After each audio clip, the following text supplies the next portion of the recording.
No loud freak up.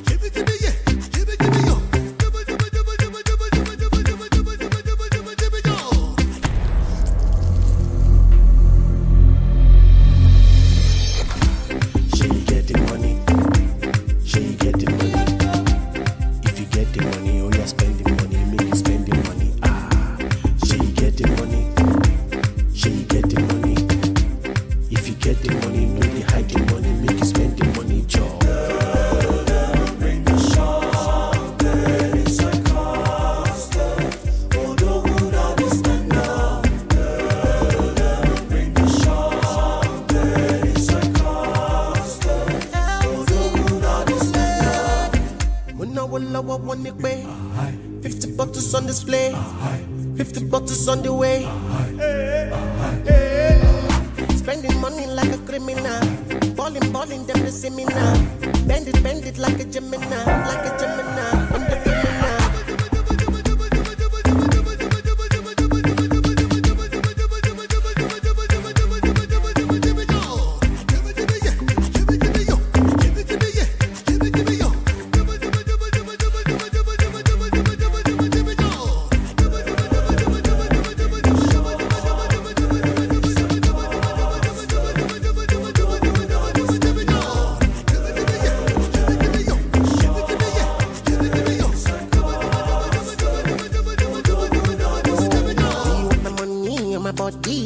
So for me, I let me know. I feel like you don't weak in the Bentley. We get the control, yeah, that they don't show. We give them better money regular. Fuck with my son, I'm so secular. Bring the alarm, container don't land. Next thing I pull your van. One day, I know what they car. All night, all day. We dey secure the bag, oh. Bring the champagne, it's like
yeah, you won't capture my soul. I'ma get no be so. Make you one umbo. Better, bye. I'm loose.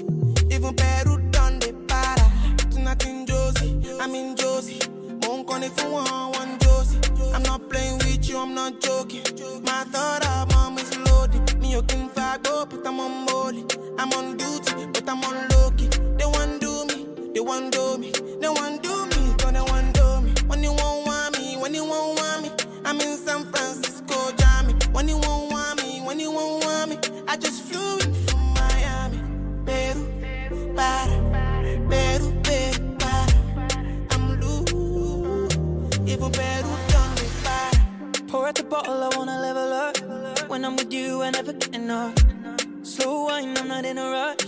I can hear music when you're here. Tonight we're rolling, party till closing. Since I put the ring on the finger, it's still frozen. Love in slow motion, I wanna feel you over me, yeah. Certain magic in your eyes, yeah. Girl, I love the way you ride it. And it happens every time you arrive, that's right. Girl, I want you in my life, yeah. There's a heaven and it's right here. I will never leave your side, stay tonight.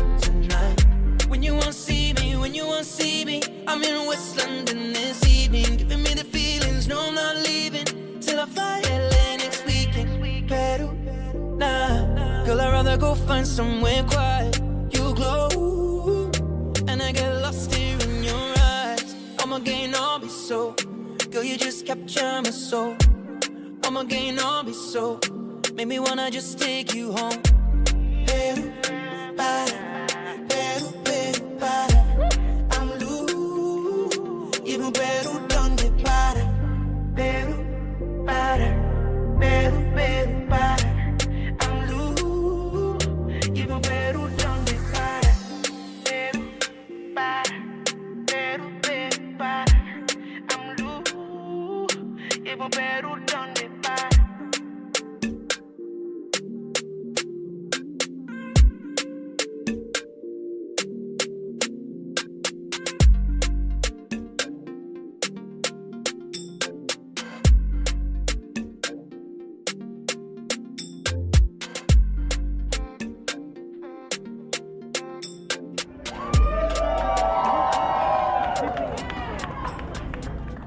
This is Icon Radio.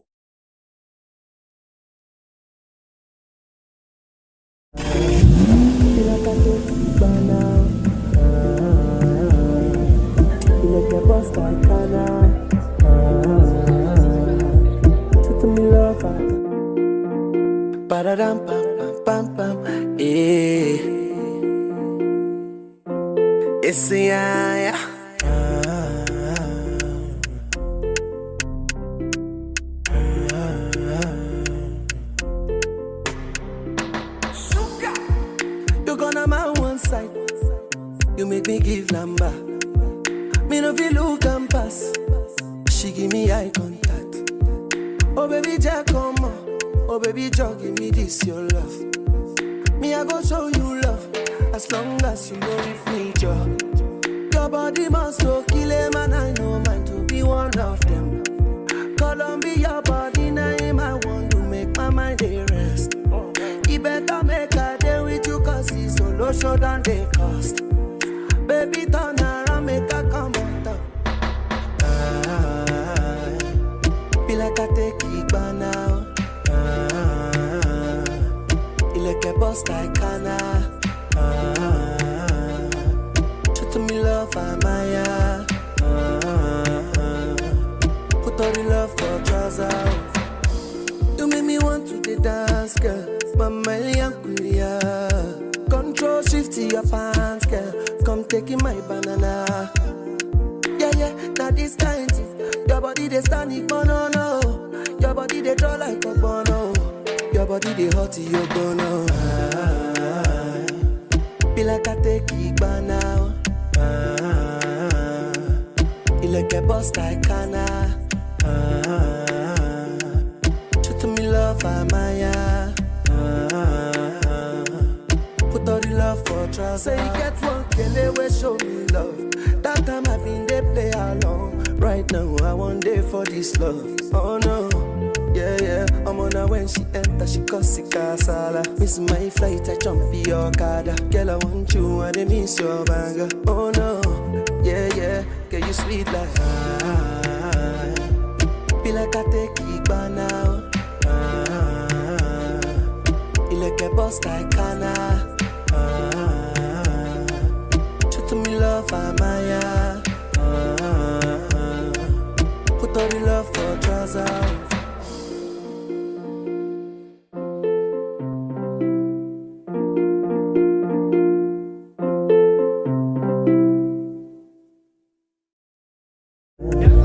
Feel like I take it by now. You like a boss like Kana. I know sometimes you be like say nobody send you. That's when I did for you, my friend.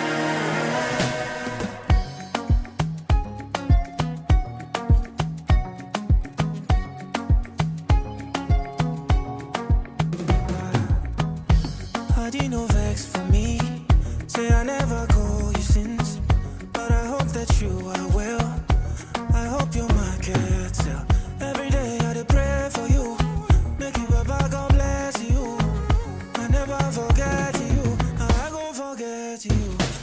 my shoulder, make you rest upon me.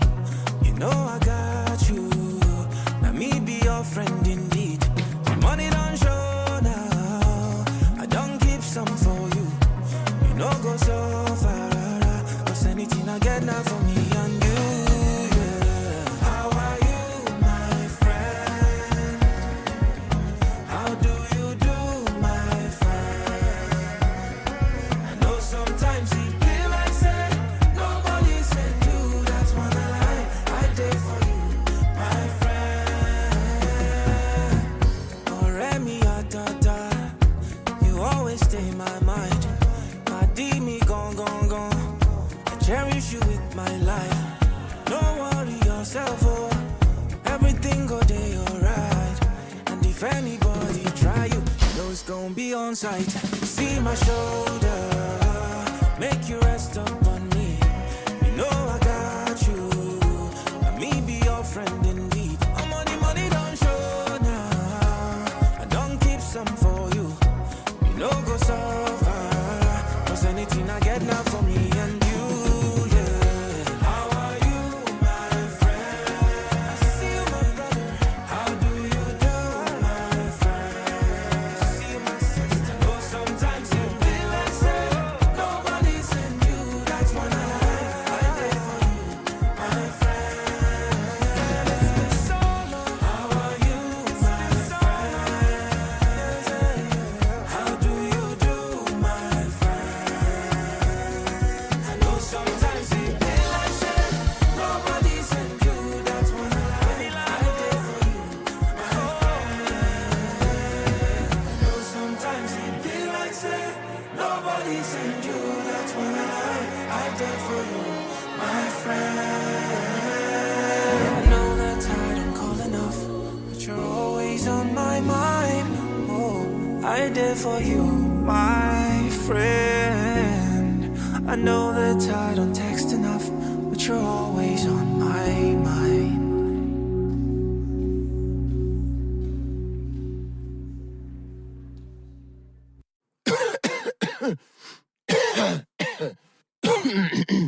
All right, go.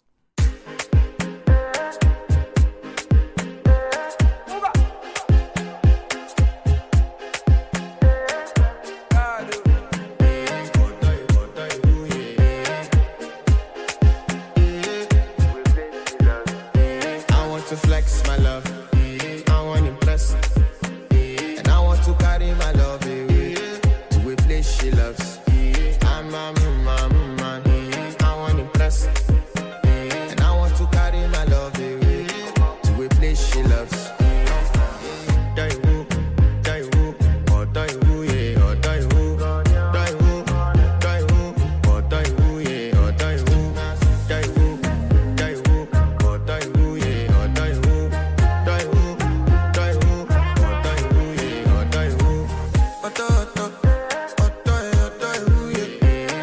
My body calling and your body picking. Loving you, they make me forget. Say I get problem. By the end of the night, enter bathroom, fresh up. I want to flex my love. I want to impress. And I want to carry my love away to a place she loves. I'm a man. I want to impress. And I want to carry my love away to a place she loves.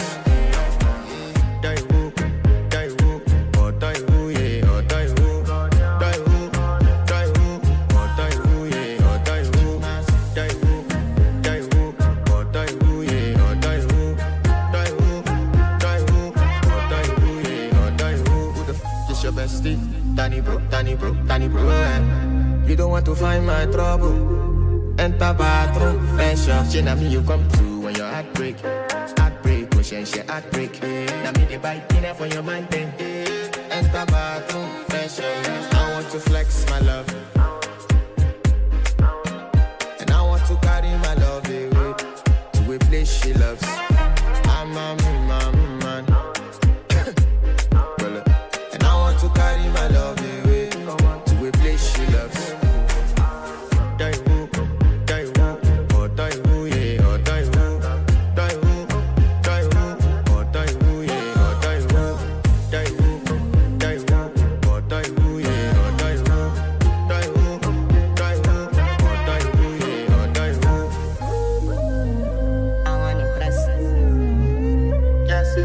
end of the night, enter bathroom, fresh up.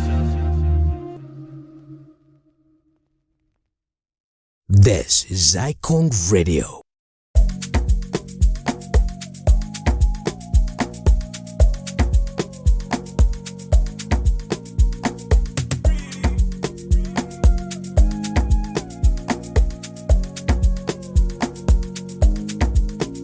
Baby, follow my command, like zombie. Go down on me, oh, with your coca body. Follow my command, like zombie. Go down on me, oh, with your coca body. Cause this your milky for front enough for me. Hold on for me, I no go do me corny. And if you're milky na fighty, I saw me to look.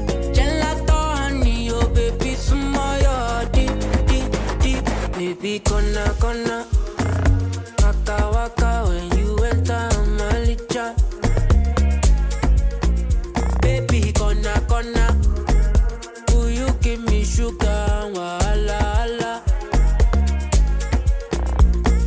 Macho Mona Lisa, macho Mona Lisa, macho Mona Lisa, macho Mona Lisa, macho Mona Lisa, macho Mona Lisa. Macho Mona Lisa, macho Mona Lisa.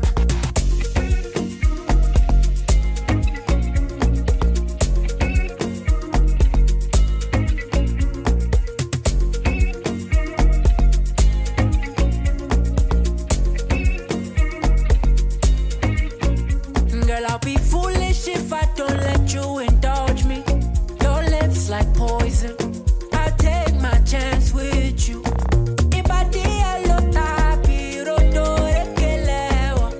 You're in denial, I'll show you I'm loyal. You want that bomb way down like tsunami or the kelewa. Would you hold me down in the corner? Waka when you enter Malicha. Baby, corner, will you give me sugar? Macho Mona Lisa, macho Mona Lisa, macho Mona Lisa, macho Mona Lisa, macho Mona Lisa, macho Mona Lisa, macho Mona Lisa, macho Mona Lisa.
Yeah.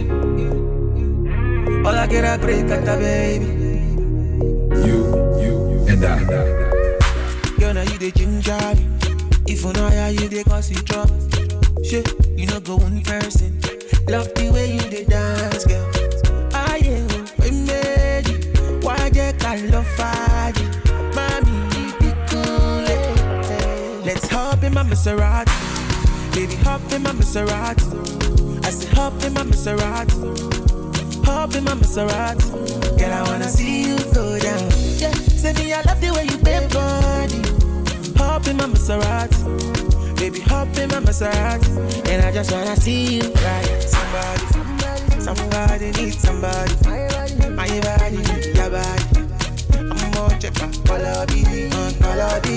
Somebody needs somebody. My body needs your body. I'm gonna check out all of you. Let me give you butterfly. say now you they mesmerize me. I'm out to shine to civilize. Anywhere you go, I go follow. When I up the music, make it go low.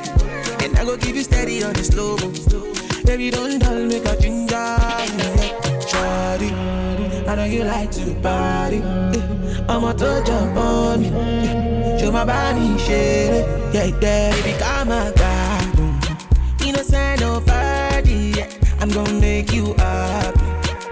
Make you happy. Up in my Maserati. Baby, up in my Maserati. I say up in my Maserati. Up in my Maserati. Girl, I wanna see you go down. Yeah, say me I love the way you bend body. Up in my Maserati. Baby, up in my Maserati. And I just wanna see you ride. Somebody needs somebody. My body, your body. I'm on check back. Call up you. Somebody needs somebody. My body, your body. I'm on check back. Call up you. Up in my Maserati. Big love in my Maserati. I say up in my Maserati. Up in my Maserati. Girl, I wanna see you go down. Yeah, say me I love the way you bend body. Up in my Maserati. Make love in my Maserati. And I just wanna see you right.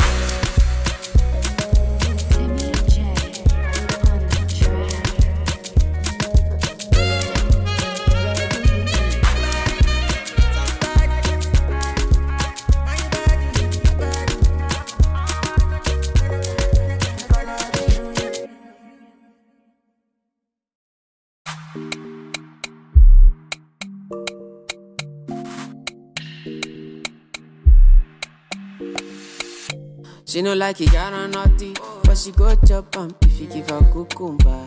Waka from Transamadi till I leg picking, shake her with a locumba. Baby, make her give you solid, make her even mix am with a lay and I walk pow. Hey, wait, let me tell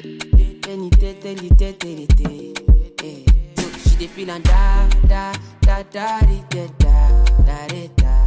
She dey feel and da da da da da da da da. She dey feel and da da. Da da da da da da da. She dey feel and da da da da da do. She say till infinity, infinity. Yo yo yo. She say make her put it in, put it in. No. She say till infinity, yo, infinity, yo. She say make her put it in, put it in. No. We a take Kalauska. Cover me like babushka. Booty like to get my kinwa. And your body you different animal. Sangaloni like a JJ. Make I beat on like I'm Sonny Wiki. It's what you do with the banana. Go determine if you go get us for banana. Very much show yourself, do what you do. Use Kayamata, you feel use Juju. They don't play me your tape for artillery. You they use collect boy salary. Make I put firewood for the fire. Send you the wire. Now you I go am and I no go retire. Bedroom voice be like say you did for the choir. Do re mi so lati do mi lala. She dey feel and da da da da da da da. She dey feel and da da da da da da da. She dey feel and da da da da da da. She dey feel and da da da da do. She say till infinity. Yo. She say make her put it in, put it in. No. She say till infinity, yo, infinity, yo. She say make her put it in, put it in. No. She say till infinity, yo. She say make her put it in, put it in.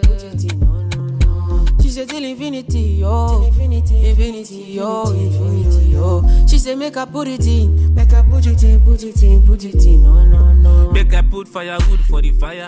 Send you the wire. Now you I go am and I no go retire. Bedroom voice be like say you did for the choir. Do re mi so lati do mi lala.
This is Icon Radio.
gosh, I'm sorry. 1, 2. I have no idea what that was. You ready? Ready. What do we have a take of? 1, 2, 1, 2. Yeah.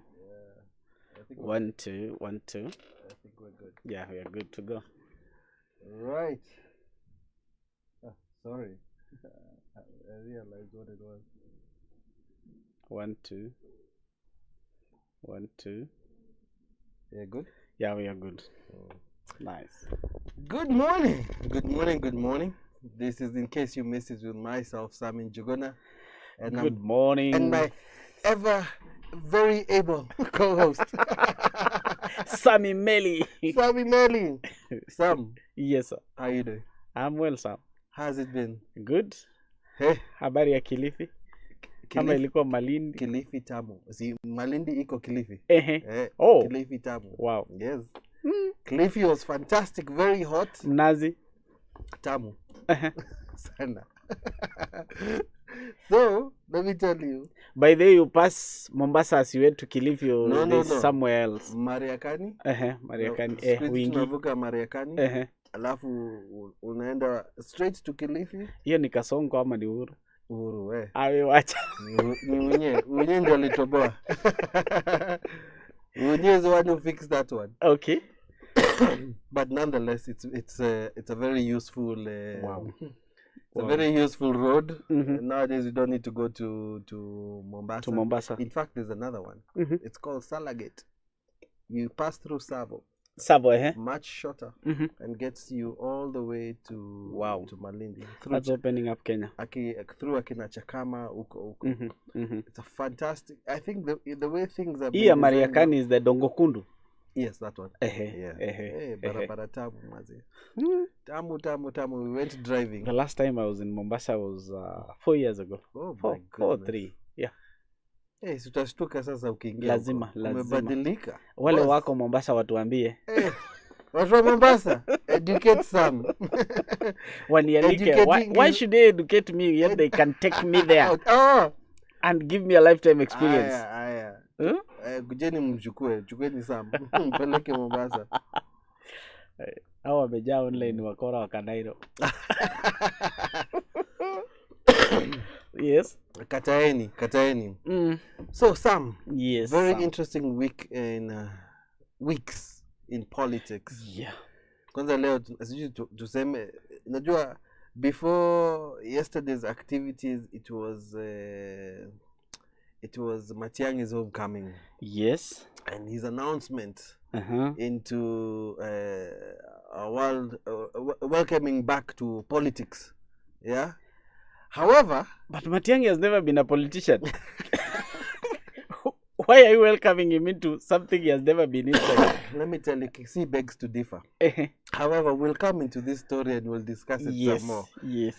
But, you know, as much as I was thinking about the headline and talking about it, something out of the ordinary happened. Kuna mtu alidecide. Kai. Kurusha kiatu. Atasalimia. Sam, nikupige na hii yangu.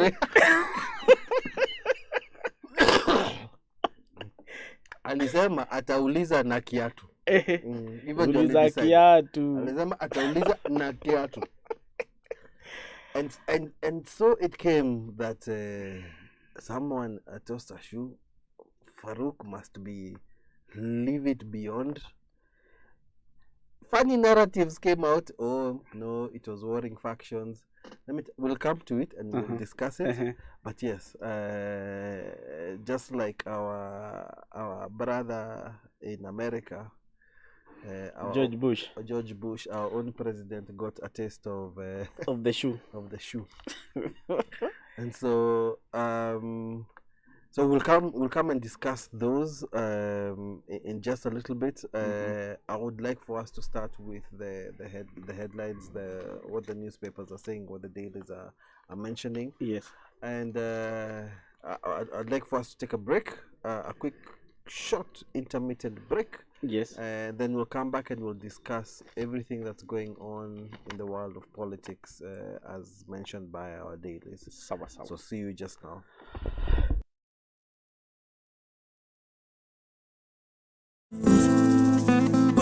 kiatu. And what I went through to buy you those rings. Ask my shoes, uliza kiatu. Masaibu ninayoyapitia kukupeleka dina. Uliza kiatu. Na kaderi ninavyokatafuna eti ndo ukule baka pizza. Uliza kiatu. Ask my shoes, ask my shoes. Uliza kiatu, uliza kiatu. Nimekopa nikupe, kumbe wewe ndo kupe. Nang'ang'ana ndo tule juhudi zangu bure. I heard that love should always make us strong, but how I feel, I think that they were wrong. Ask me why. Nasema taxi nilipe, rent mi nikupe. Nywele zisongwe Mombasa, sitwene mapenzi nikupe mpaka we ulitike. Nasema taxi nilipe, rent mi nikupe. Nywele zisongwe Mombasa, sitwene mapenzi nikupe mpaka we ulitike. Ask my shoe boo-boos, ask my shoe boo-boos. Uliza kiatu, uliza kiatu. Ask my shoe boo-boos, ask my shoe boo-boos. Uliza kiatu, kitendawili, uliza kiatu. kitendawili. Tega. Nilimuonyesha mapenzi akanionyesha mfuko. Alisema do ya salon ni thao tu, na kwa mfuko nilikuwa na mbao juu. Alisema naenda PE. Akirudi nilimpata akimeza P2. Alikutega. So niko stuck katikati kama stick ya mshikaki. Nampenda huyu mshikaji but kiatu tu ndo najua story. Yani vile mi mchocha nimemflash bahati mbaya juu niko na deni ya boba Kolimo. Yani vile mi ukanyaga matope kabla nifike kwa lami, na ile stress mi upitia kabla nimbongeshe kilami. Yani vile mi mpandisha taxi then naenda kudandia gari ya moshi. Yani vile mi umhasilia hadi kiatu yangu naanza kutoa moshi. Yani vile mi muita baby juu najua nikimuita Njeri naanza geuka L, na hiyo mama zako nimeispoil. Yani vile nimetama kadi timba yangu naanza geuka sanda. Yani vile yani kani kukopa nimekopa, yani kani kokoka nimekoka, yani kani 9 nimepigana tu nilivisho piga yake namba 8, na hata usiku nipate menchora 8 toa 1 7. Vile nimesaga mpaka toja nikamdangeti mimi naishigi umoja, nikamwesha mpaka mimi si mwana vioja eti na wako mahakamani kusolve vitimbi za dunia bila shaka mashtaka. Yani vile tele dunia kasimama tasimama pamoja. Yani vile kama penzi ni nywele basi nimemsetia nati. Yani vile kama penzi ni kikozi basi bila shaka niko na TB, niko na fever jona niumiza. Yani vile kama penzi ni mistari basi nimemwandikia sentensi matenzi mpenzi na kuenzi vishenzi. Niko cheesy crazy mwizi au mapenzi funge. I'm guilty. You have to testify. Ask my shoe, ask my shoe. Uliza kiatu, uliza kiatu. Ask my shoe, ask my shoe. Uliza kiatu, uliza kiatu.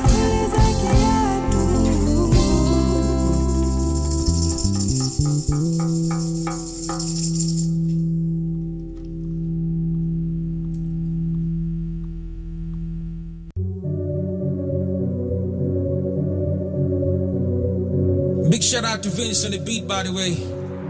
What up? Cinco ma vitu, nani there? Buff bus, wash your light, bigger shots like if it goes siku, so Danny Bear. Tap, tap, back it up, make it drop. So, feeling like a bear, sing you listen, bona. Dai setting back up kwa kona. Niko shua hiu jayona. Bona, sing you listen, bona. And y'all, I finna bless this thing on ya. I finna hit it till I reach the corner. Bona, what you mean, bona? Bona, oh you mean bona? You rockin' with the best kijana ni performer, and you ain't seen nothing, this just a warm up. Kandanda na safisha ni to Maradona. She juggling the balls like Barcelona. Slim waist, big thighs make a nigga go nuts. You been overworking, man, you need a bonus. You deserve a damn yo, you all grown up. I'd buy you a Benz though lakini mbona mini chizi inje ya madare injini ya giza dingware on point kama suti za burale highlight shinda zingwa tandale atwende geto uko mbogi na weza tupona nkona pato la ngata kando ya bomas ngong road haina life uko tainiona baniko huku sai usulize mbona sin koma vitu nanirea puff pass washa like bigger shots night ifika usiku sutanipea tap back it up make it drop so vile ndakupea sinyulize mbona ndaiseti mpaka po kwa kona niko sure hii utaiona mbona sinyulize mbona and girl I finna place this thing on ya I finna hit it till I reach the corner mbona what you mean mbona oh you mean mbona it's highly advised you get with the format iPhone that will set you can be an owner so tekeleza majuhudi jaribu kuchoma nko particular na test na danushani soma sugar mami afanane na Madonna bora neza meza njwanga kele well ya Jonah puss killer cat I don't mean Thomas I'ma keep up a kind of tupa manze ya magona your father told you not to mess with the goons and now you want to come and rest in my room every day you keep on texting me news saying you want to have sex in the moon that depends on your head game inyalo muonya omera bet bana muosi dwaro nyona to the low bendo hinga inyalo ponya jaber ngona misi informa but after all on makopa ipake Rexona snanga shida na kenyeji boda neza nyonya but at least paka makeup na ka face toner and the business sense is pretty vicious blown up confidence some of them want get your man has really gone up dawari ya mitambili mini toy ikifikia hapo I'd rather remain alone say kushinda muda noma prepare for trauma kani wanyeri red flag koma ni masavage kasara kona one mistake na kukata transformer sin koma vitu nanirea puff pass washa like bigger shots night ifika usiku sutanipea tap back it up make it drop so vile ndakupea sinyulize mbona ndaiseti mpaka po kwa kona niko sure hii utaiona mbona sinyulize mbona and girl I finna place this thing on ya I finna hit it till I reach the corner mbona what you mean mbona oh you mean mbona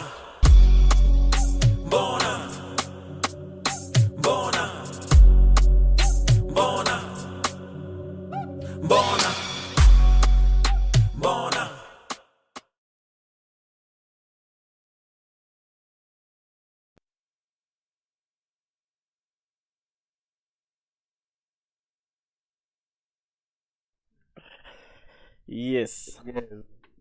So calligraph there asking why did you throw the shoe? Why did you throw the shoe?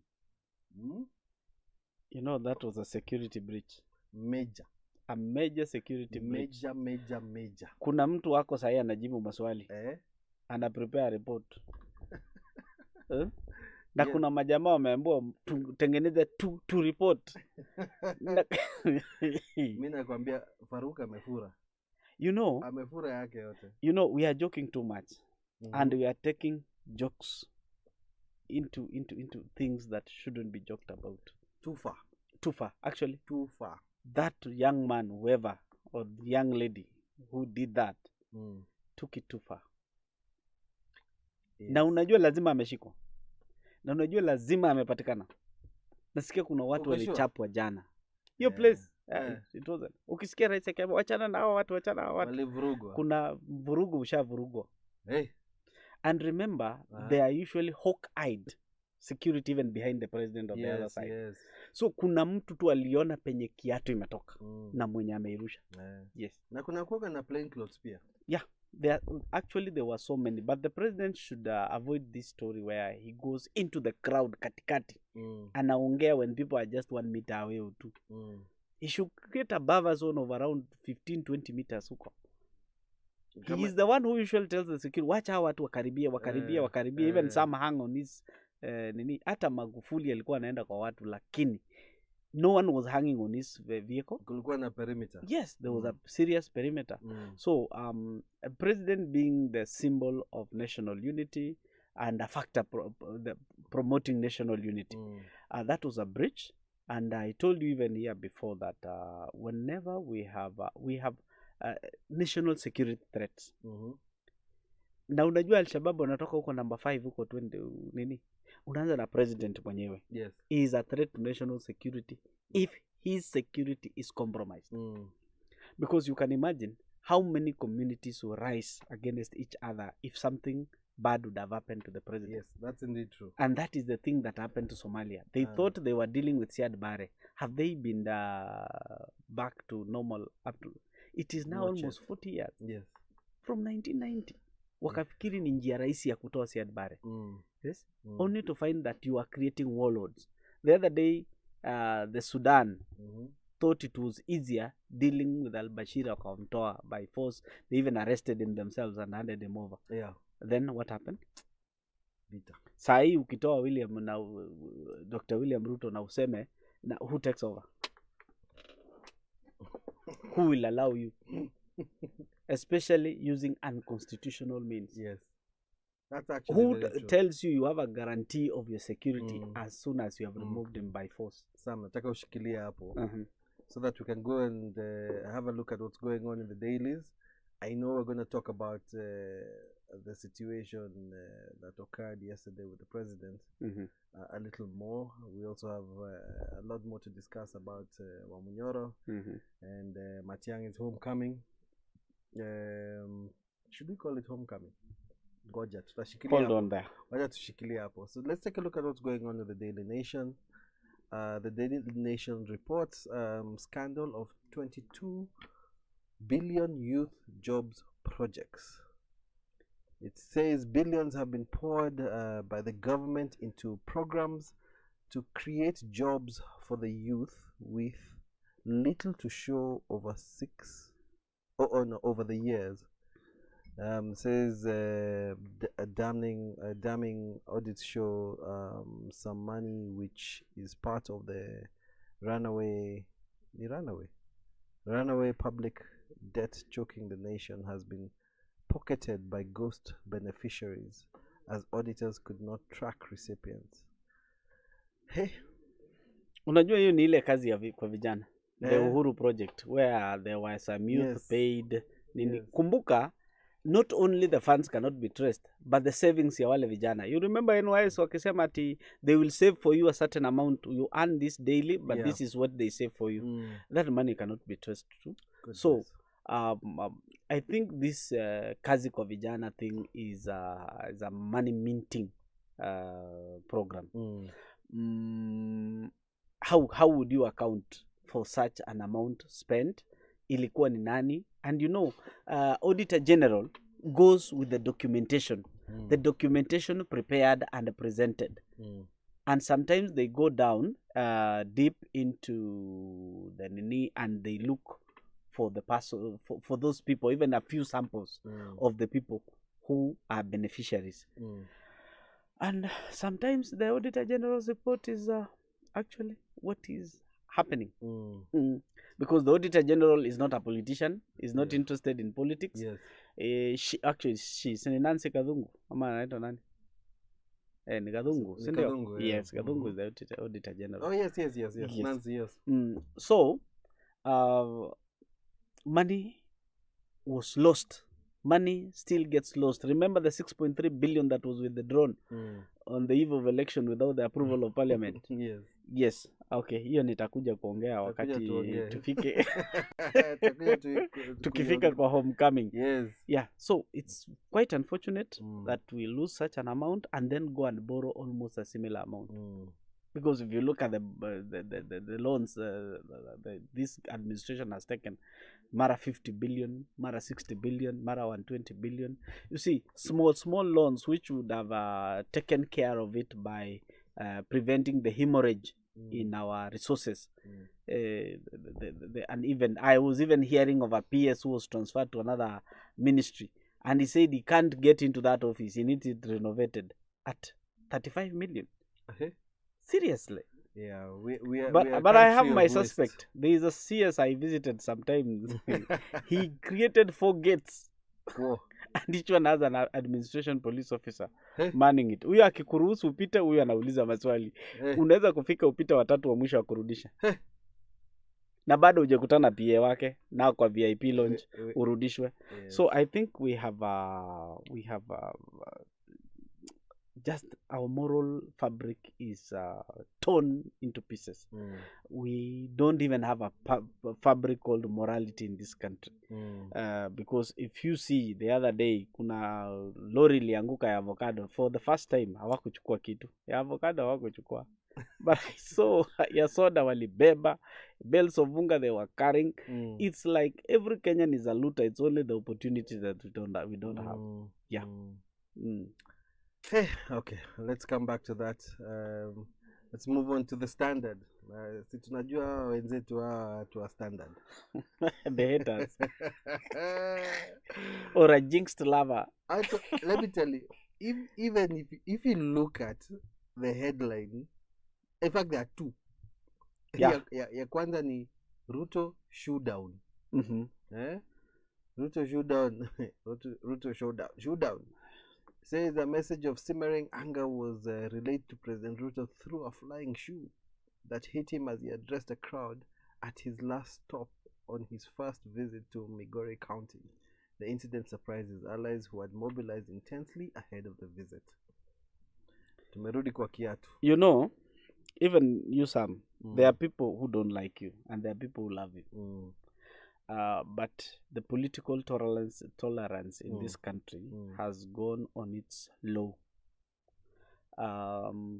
Low? It's actually low. It's not democracy? No, that's not democracy. Throwing shoes at leaders. Oh, no, I'm not talking about the shoe. I thought I was talking about the headline. Okay, oh, fine. The headline. You go to what prompted the headline. Number two, there's a media house, for example, that has decided to sell us negative news. And we are the biggest consumers of news from these media houses. And if you know what you project is what you will get at the end of the day. And at the end of the day, this leads to lawlessness. There are people who believe a newspaper it's a national, what do you call it? A national referendum where it has been done. This is the headline. They don't understand that could only be one person writing that, or two, or three, but they are not more than 10. And they end up shaping the opinion of a nation. And if they have to come back and bring themselves back, redeem themselves, because the media plays a very big role in the society. Because what we are advocating for example, that is like celebrating that shoe, the shoe thrower. Because if I'll be put on the headlines for all the bad reasons that I've done, it's like celebrating me and telling others, you can throw more shoes, you'll be on the headlines. You see, at the end of the day, if this country disintegrates... Sam, how would they have reported it otherwise? Sam, kiatu ilitupwa. Kiatu ilitupwa. Ilitupia ofisi ya president. No. Do you know there is a way you can correct the society? By highlighting that same shoe, but with a correction way. What is the responsibility of the media? It's to report. As it happens. As it happens, but not ridicule the happening. It's not necessarily about shaping minds. It's about reporting as it happens. Without bias. Sam, ngoja. Si umesoma hapa ya Daily Nation. Daily Nation wamedecide kufocus on the 22 billion that was lost to the youth. But the question is, okay, the journalists in the other media house were aware of the 22 billion, right? Correct. But they decided to focus on the shoe. Yeah, but what is trending? Because all these media houses is also about ratings. So what is trending? Sinikiatu. But that was unfortunate. What, the shoe? The shoe throwing was an unfortunate event. Let me tell you, I believe it was a statement. There are so many ways we can give statements. Because again, I don't look at the individual, and this is what we must do. We must stop looking at the individual and start looking at the office. All right? When they threw that shoe, they threw it at the office. Understand? The person embodies the office of the presidency. So that shoe was thrown at the office of the presidency. So if the statement was they are frustrated with the office of the presidency, I just said that was not the right way. No, there is a state house in Nyanza When under they- construction. Aenda arushe kiatu huko. Kwani was it, if he wanted to communicate to the office, angerusha kiatu the Harambe house is here. He should have brought all the shoes hata kutoka Gikomba arushe hapo Kutoka to make a Migori statement. Kutoka Migori akam. To make a statement, but throwing it at the person. Because Sam, let me ask you. Okay, this is Migori. There's a leader who is eyeing the presidency from that region. Does it mean that tukienda huko pia turushe kiatu? Okay, your leader will come. I may not like them. If I don't like him, I'll throw a shoe, right? Is that what we are telling each other? No, you see, that's what I'm saying. Is that what we are telling each other? Maybe they wanted to make a statement. The statement was just made in a very... But what does the statement, the shoe now, what does the shoe portray? Frustration. Frustration. We are all frustrated. Yes. Even himself is frustrated with it. So he should be throwing shoes at us. Well, this you see, whenever you have situations like this, and from the crowd emerges a leader. The leader rose up. Let me stop talking about this. Let me stop putting in my thoughts. My job is just to say, kiatu ilitupwa. It was thrown at the president. Let me stop talking about. But that showed a very big security breach. Yes, major. Yeah, major security breach. Major because security. if the shoe would have made it, what else can make it? The shoe made it. Yeah. What else can make it there? Actually, because we're going to talk about it, the incident that happened the other day with the police versus Raia in, what was that area called again? Remind me the name of the area where the police... Ngata Barikoi. In Barikoi. We're going to talk about the incident in Barikoi. I saw the other side. Yes. We were being shown a lot about what was going on with the people who were being shot. Yes. But I did see an officer who carried an arrow in the head. It wasn't the head or in the No, there was another one on the head somewhere that's here. That's a second one. Because the one I saw he had an arrow in the chest. In the chest, by the way. Yeah, there are two. Yeah. So I coming back to your question, you know, that issue of the perimeter is actually real. And the security forces should take that very seriously. Because if these guys are capable of shooting arrows and injuring our security forces, you cannot put the president that close to people, you know, first who are capable of doing dangerous things. Sam, your land has been taken. Yes. Okay. Or is in the process of being taken. Yes. But why do you come to the negotiation table with the arrows and bows? Shikilia hapo. Tutakuja tuongee Barikoi. So shikilia. Shikilia. Wacha nishikilie. Shikilia. Vumilia tu kidogo. Aya. So that was the top headline with the Standard. Now the bottom headline says it's our turn to eat. Okay, but why? You know, okay. Here is where I side with you when it comes to headlines, because what does this mean? No, I want to agree with that headline. ODM is in government. Let me read for you, sir. It says, from protest to privilege, he has long branded himself as a people's champion, Baba. The voice of the downtrodden. But time and again, Raila Odinga has turned moments of national crisis into personal political capital with rewards for his inner circle. Is this statesmanship or strategic self-interest activism? Hey, and of course over here we have Oburu Odinga. Ameportrayiwa hapo. Kuna Akinyi. Kuna Winnie Odinga, all people within his inner... Not inner circle, his family. Okay. You remember, the son of Oburu Odinga is a presidential advisor, sijui on what? Yes. On some issues. Yes. Remember, that headline or whatever topic given there actually reflects on Orengo has said, has spoken his mind. Yes. Okay? He's cautioning ODM on their union with the government of the day. Yes. Oburu Odinga comes out bashing him and telling him if he's not satisfied, he should leave. anyone who is not satisfied should leave ODM. The question is, where is democracy in that party? Good question. Is he silencing everybody because they are on the table and they have to observe table manners? Good question. I think, the cracks at ODM are beginning to show. Let's just be honest, because I feel if you look at it from what do you call it, neutral point of view, yes, what Oburu has done, or what Oburu portrays is blind loyalty. Yes. Yeah, and maybe because they're brothers. However, it cannot be like that. Orengo has been a long-standing ally of Raila. Of Raila. Yeah, and I think this is why Raila came out and defended his words.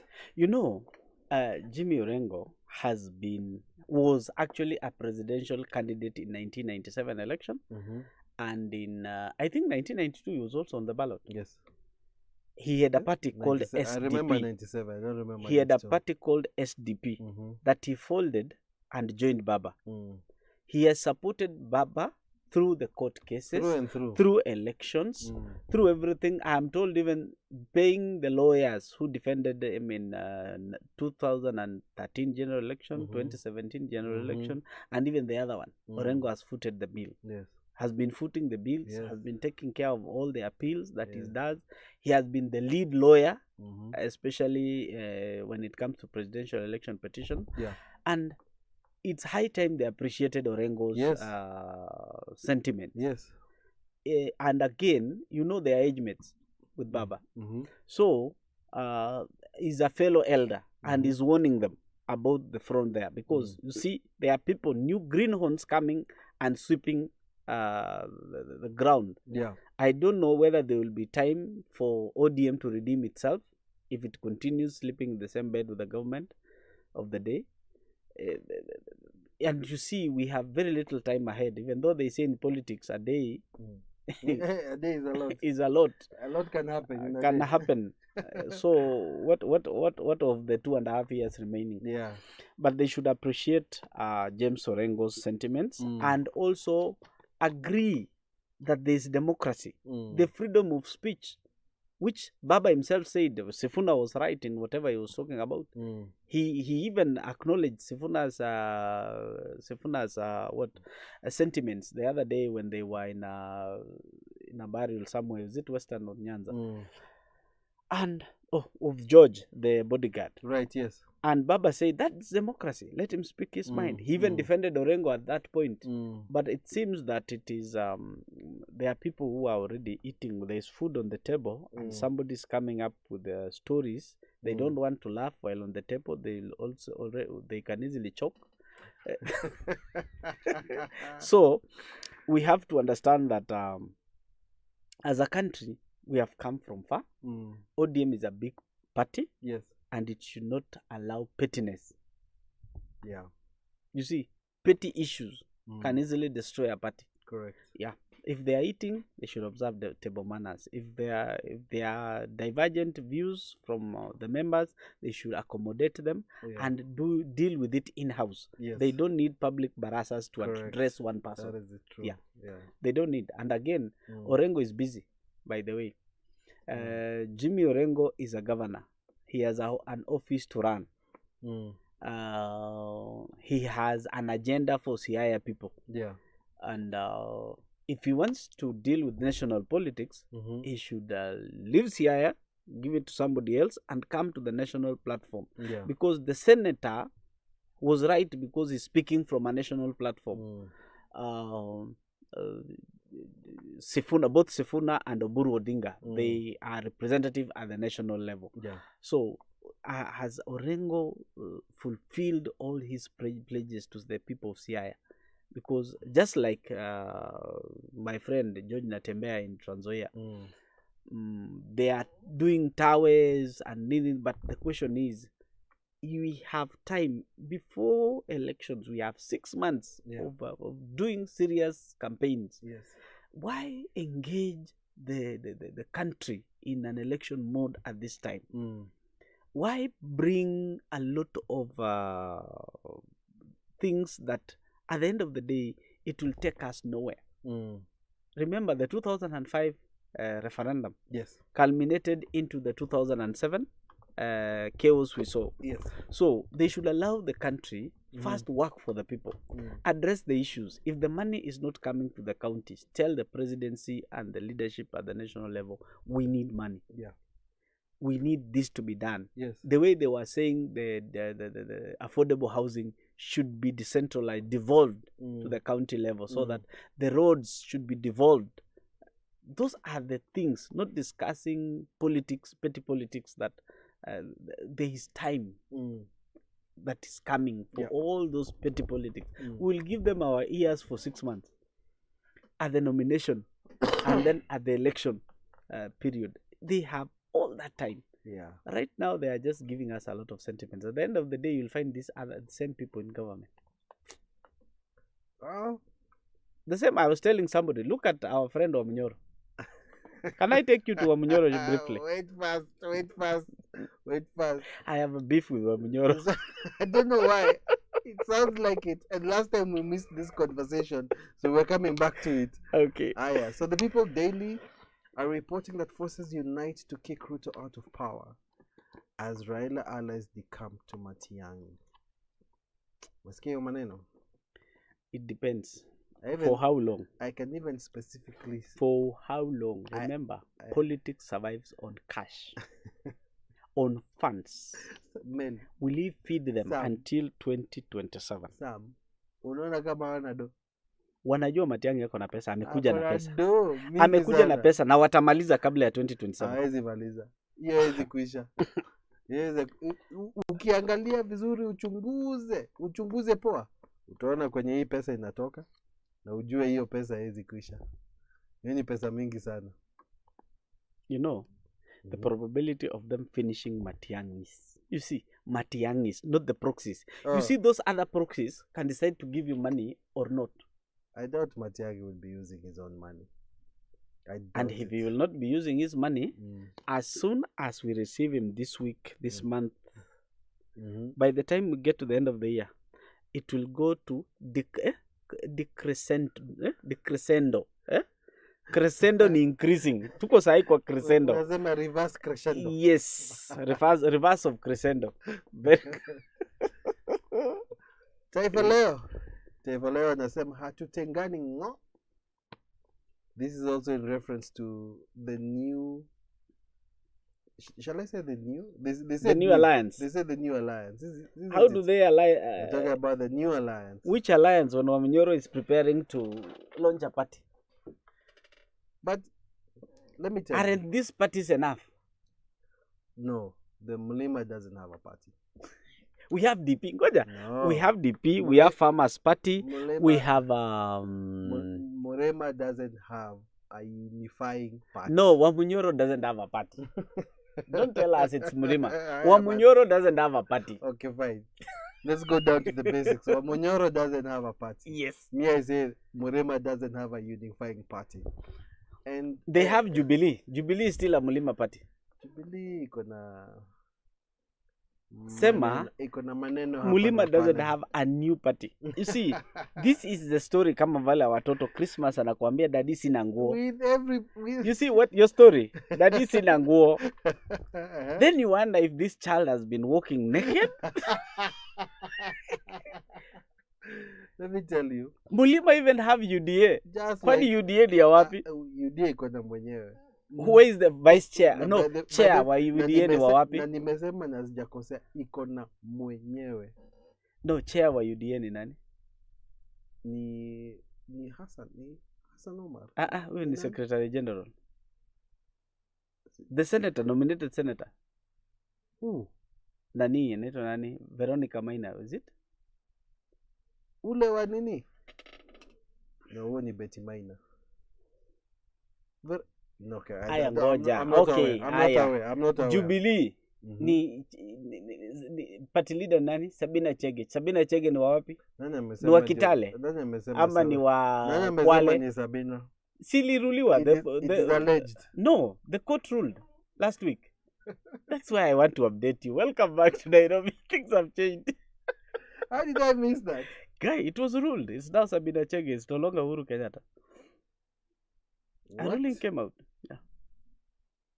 Anyway, that is where parties... And confirming even this Kanini Kega as the Secretary General. But let me tell you, Sam, that's political suicide for the two of them. I'm just telling you for free. You know, they are already that's enjoying all I'll call it. It's political suicide. What she has done and what Kanini Kega is trying to do will be undone. Did I hear on the 15th of May? There will no longer be Jubilee, sijui patigani. Itakuwa moja. No, who will take Jubilee into that coalition? Who? Nobody. I don't think they'll be accepted into the constitution. No, the court order does not even identify Kioni as a member of Jubilee. That's fine, and that's what I'm saying. But he keeps wearing Jubilee merchandise around. But let me tell you, Sam, it is not the vehicle, but the driver. Yeah. That's the way it is in politics. But Sabina Chege succeeded in taking the driver's seat. And then take that vehicle where? No, you have the vehicle. It's okay. And then? Let's come back. You said Jubilee. We'll come back. No, you said Mulima doesn't have a party. Mulima doesn't have a party. I've just mentioned 4 parties so far. Party is coming. Can we continue? I am done with the dailies. Now we can kickstart the conversation. I think we should just start with what is at the top of mind, which is the incident in Migori and the shoe that was thrown at His Excellency Dr. William Samoei Ruto, President of the Republic of Kenya. And there are differing views of what happened and how it is being perceived. But the truth of the matter is this: you have thrown that shoe at the office of the president. And my first point of departure is security.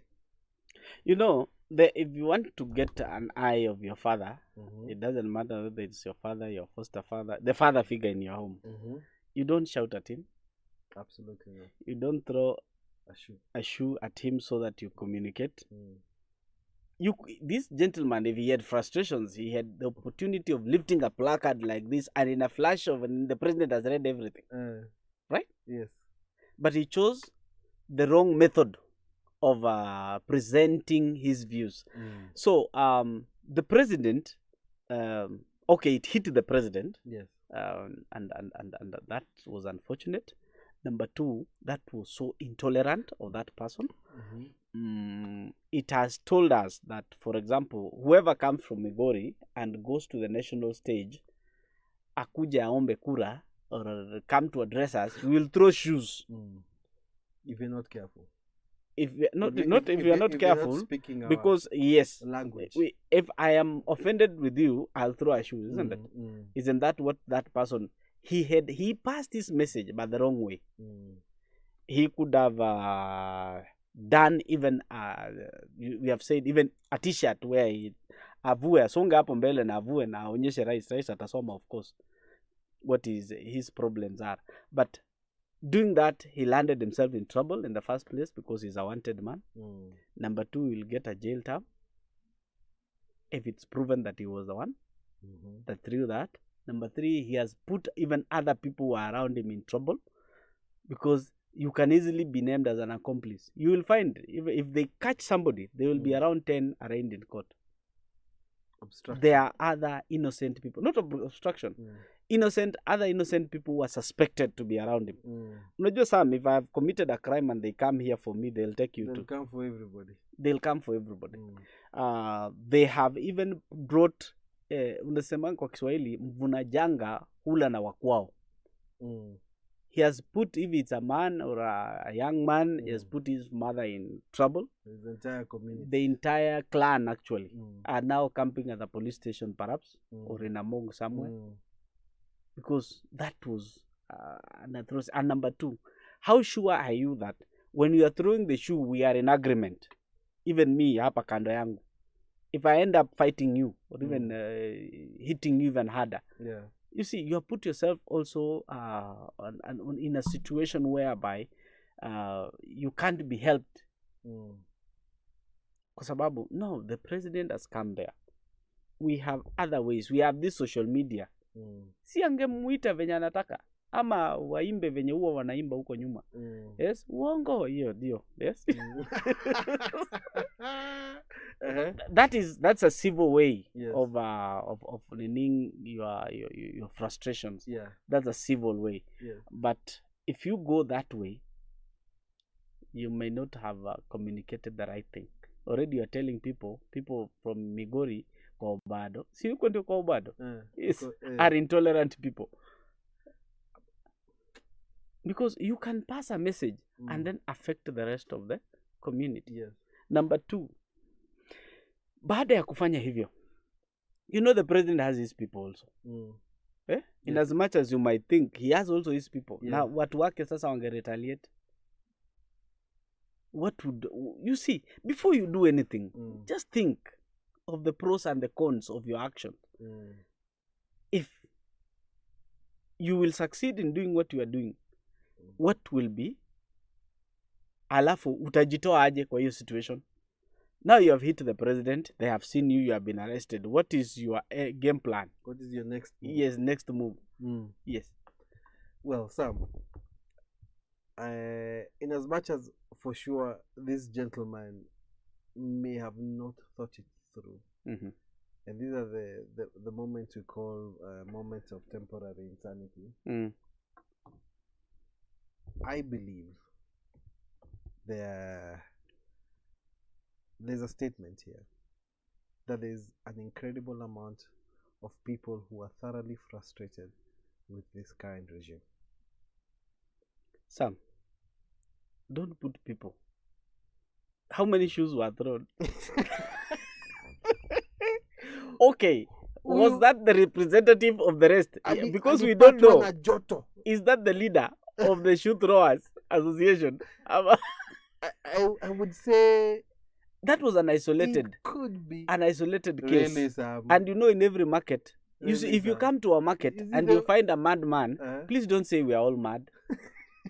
Nilienda huko kwa kina Melly kwa wenda wazimu. You see, there is that person, okay, who doesn't know how to express themselves. Yes? And he did whatever he did, which was wrong. The best thing we can do is to correct. Right. Yes. But here's the thing. It would be great to get a backstory as to why it happened the way it happened. You will never get that story. Yeah. It would be interesting to hear. Let me say, it would have been interesting to hear from the man or woman who. No, that was a person who wanted to commit suicide, and if he succeeded, congratulations. If he didn't, you're just pathetic. But Sam, you should just be told you are just pathetic. Me, I wouldn't say that. Me, I think. Would you say he was bold? That he didn't come out. You see, somebody who is bold, throw the shoe and come out and say the shoe is mine, my friend, and these are my problems. That's being bold. But he hid in that's a coward. He hid in the crowd. Okay. If you Ebu nikuulize Sam, if it was let's say an arrow, would we be talking about the same story? No. Ingekuwa mawe, tungekuwa tunaongea sahi. It would have been a bloodbath. Ingekuwa ile ilipata Trump, which I don't want to say kwa masikio. Would we be talking about the same thing? No, absolutely not. You see, so there was a security breach, and that will be dealt with like that. Yes. And let me tell you, I side with the youth. I side with anyone who wants the right thing to be done. But I don't side with fools. Okay. Point taken. Point taken, Sam. Point taken. But let me put it this way. I'll come back and talk about the security issues specifically. And I'm with you when it comes to the distance, the perimeter that should be created between these offices, office of the president, office of the deputy president. You know, there are certain things that should happen to make sure that the president is safe? Now, there were so many lessons learned yesterday. The president is not safe. Yes. That's lesson number 1. Number 2, the president is not always right by telling his security, wacha watu wakuje, wacha na watu. Security, do your job. Yeah. Let them do their job. Yes. And if unajua unaweza kufanya kama the way Trump was saying, and when you have just been missed by a bullet and you're still lifting your head. No. Moi used to do it so well. The proximity you could get to the president was around 50 meters. That was the closest you could get. And the security could easily identify a security threat. But when people come close up to where the vehicle is parked, very dangerous. To the extent that even some feel the arms the security are carrying. You see, when people come too close, even when it comes to removing your arms very fast, if it's those pistols, and responding to a security threat becomes difficult. Yes, very troublesome. You saw the young man who ran to Museveni. He couldn't make it because there was a nerve and he was in State House, imagine. That was State House. But there was a buffer zone. Yes. A buffer zone, sorry. Yes, where you could not cross. And the president should avoid these things. Aende tu ambie watu, let's go to Raila Odinga Stadium and address watu huko, atoke huko, awache mambo ya barabara. Because not everybody loves him. That's true. There are a few people who may not like him, or there are more people who may not like him, whichever way you take it. Just like the other time in Kondele. Yes. You see, if it was not the security team to retreat and take him, retract very fast, that was a very bad occurrence. He would have even lost his life. But now, you are the head. You are already in State House. Yes. You are the head of this country. Yes. Taking that position from you will be through an election. Do your job. Go launch that project. Address the people where that project is. Ensure that your security are doing their job, and then leave the place. You don't need to stop in every market greeting people. Yes. Well, I'd say this is a campaign strategy that was created by the Jubilee regime. I feel very strongly, and one that has been used by ODM through and through from time immemorial. But if you occupy the office of the president, the security have a responsibility to ensure that you're safe. And it's no longer campaigns, it's now something very different. You saw, like the MP who passed on, rumor has it that he would even dismiss his security and decide where to sit in the car himself. Even the security are telling him, we use this. He would dictate some things. And that is why it was so easy to get him off guard. You see? And number 2, when you are seated with the security, the way you treat them is the way they will treat the whole situation. Yeah. If you allow them to be on TikTok, watching TikTok, now, you see, it's your security. Yes. You see, and bending over, looking at the phone, at the end of the day, hatapata time ya kuangalia ni nini inaendelea. So the security should do their job. They should know that wherever they are with the president or whatever leader they are guarding, they are at work. Yes. It's not a social issue. Yes. At the end of the day, they will account individually. But there's two sides here, right? Because I have been part of these groups, these VIPs. And it is true what you say. Some of these VIPs just don't listen. They don't. And I'm one of them sometimes. Hata ile security ya kienyeji huwa ninatafuta saa ingine. But you see, the security is there for a reason. The security is there to protect you. They're not there. They're trained to make sure that you are safe. But I have noticed a lot of these VIPs make it very difficult for these security personnel to operate the way they should. You know, when you have civilians directing the security on what to do. Yeah. Yes. You see? You lose it. Untrained personnel. And People you know, who don't understand. And you know, no one has a spare life. That Yes. ati tumeacha moja kwa kabati State House, Inakuanga tu moja. kikiumana tutakurudishia hiyo. And then we'll be careful from now onwards. It's true. There's no way. It's true.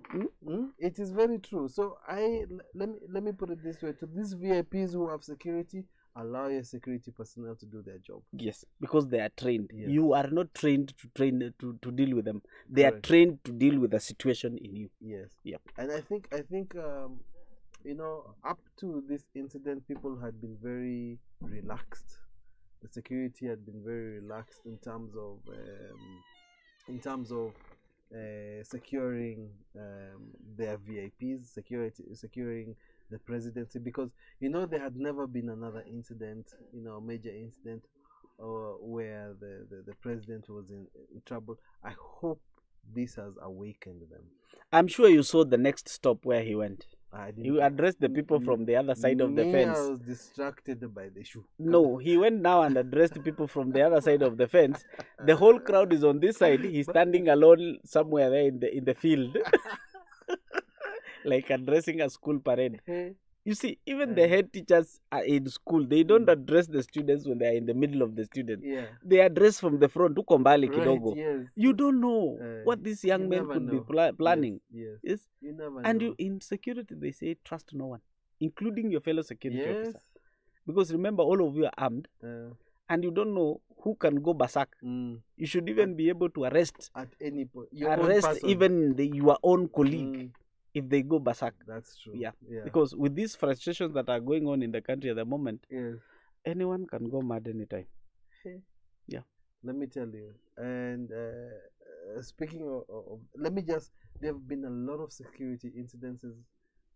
Wacha president, after his former deputy, Wamunyoro, has been attacked on countless occasions. Yeah. And at least the one thing that I know Wamunyoro has and has invested in is security. Is security, yeah.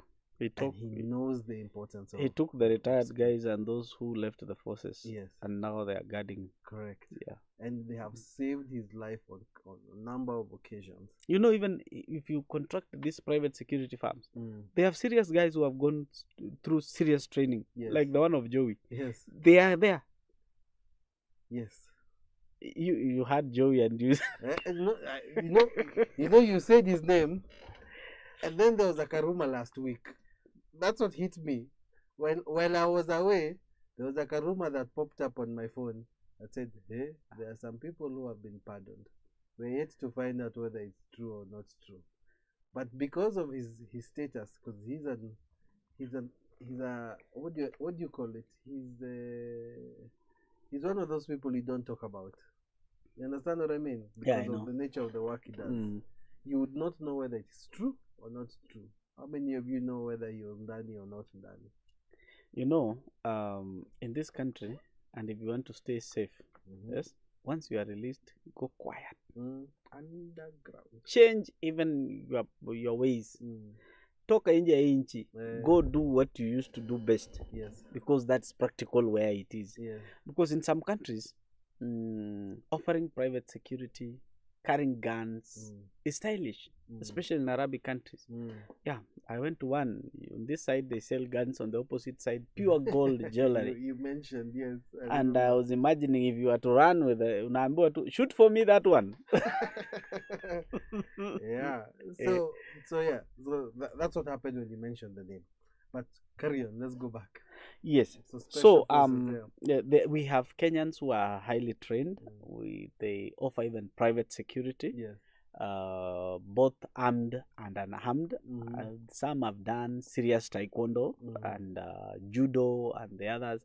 So I think Wamunyoro has really invested in them, and you have seen any attack on him has not gotten him to pass on. Yeah.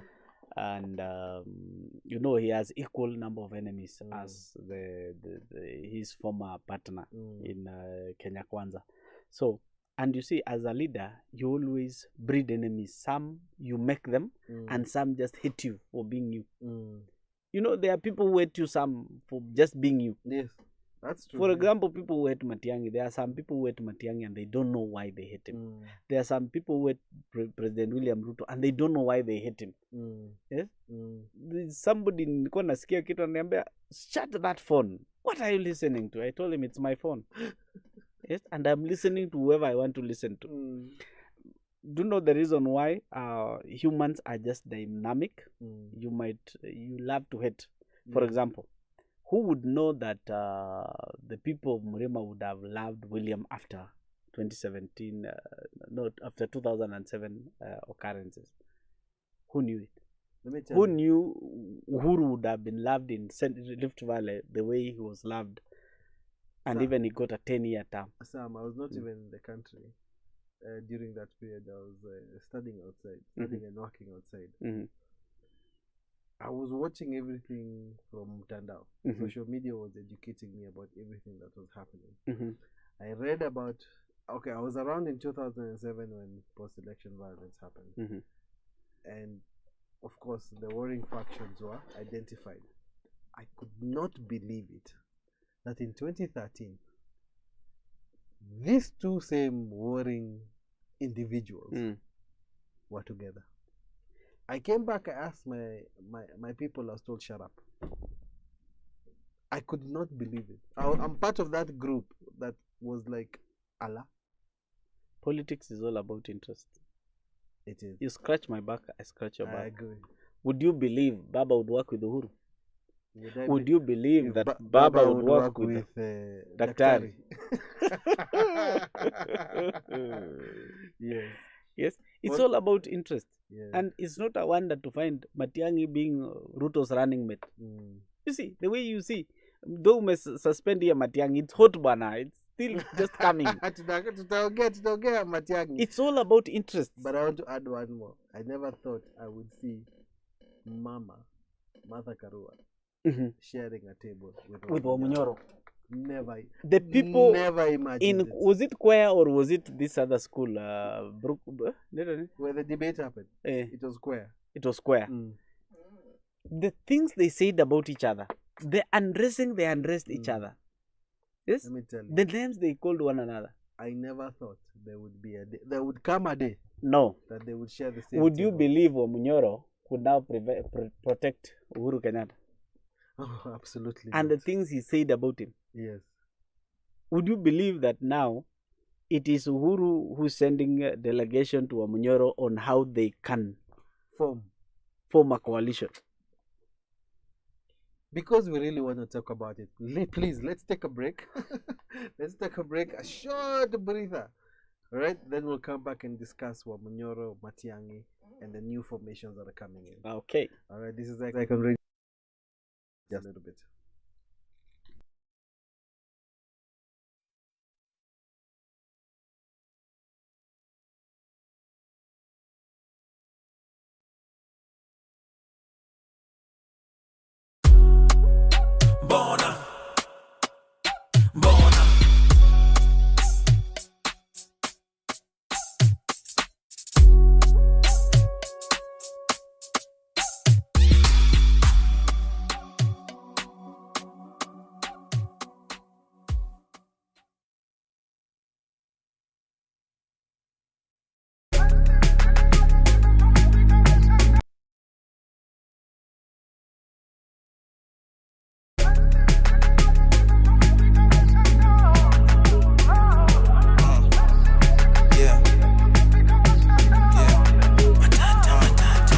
Niachenya shipite boss kwani mini nugu. Sikosi nguvu baby girl mi ukula njugu.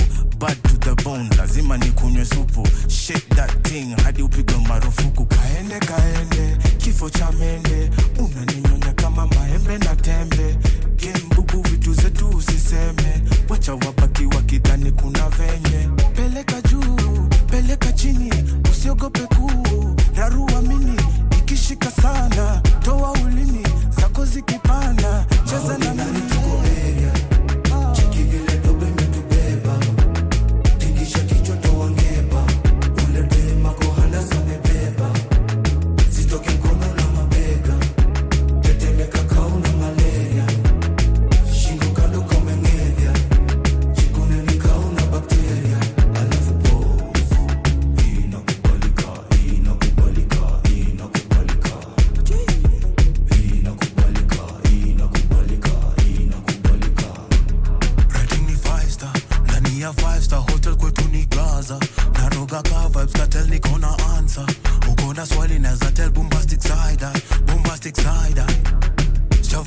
road anapiga maethiopia kani for 20 tupate tukichoma pigi ya pedi ya kuje na keroma hizi mamoshi zinatibu mpaka homa madem wanapaka hina na ma foundation wanasema right now to my location wanajua sina huanga na formation mpesa confirmation leo celebration tuko area cheki vile dobe metubeba tingisha kichwa toangeba ule dema kohala samebeba zitoke mkono na mabega tetemeka kauna malaria shingo kando komengenya chikone ni kauna bakteria alafu pofu inakubalika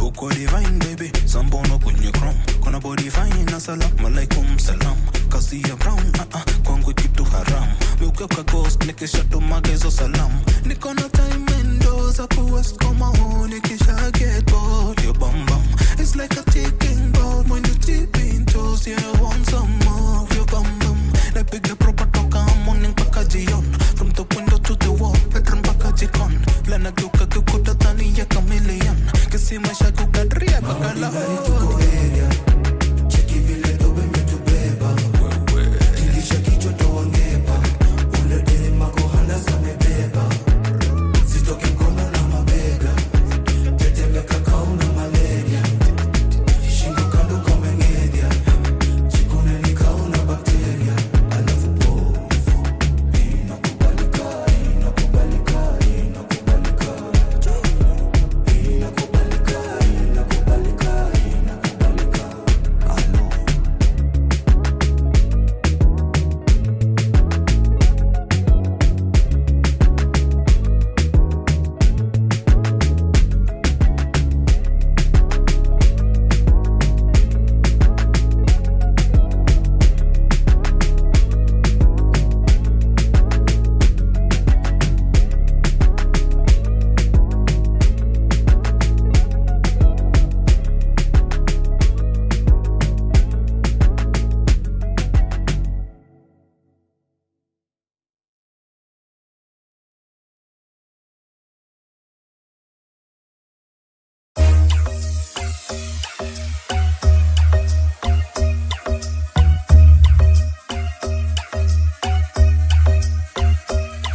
Yeah, Chrome.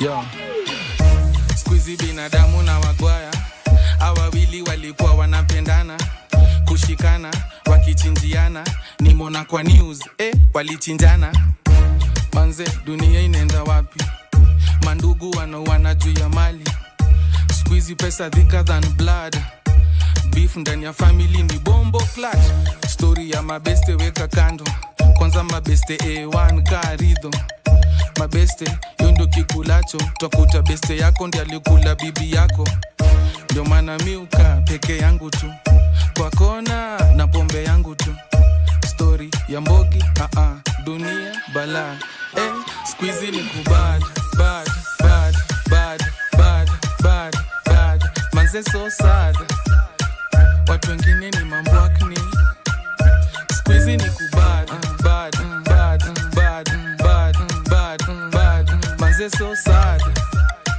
watu wengine ni mambwakni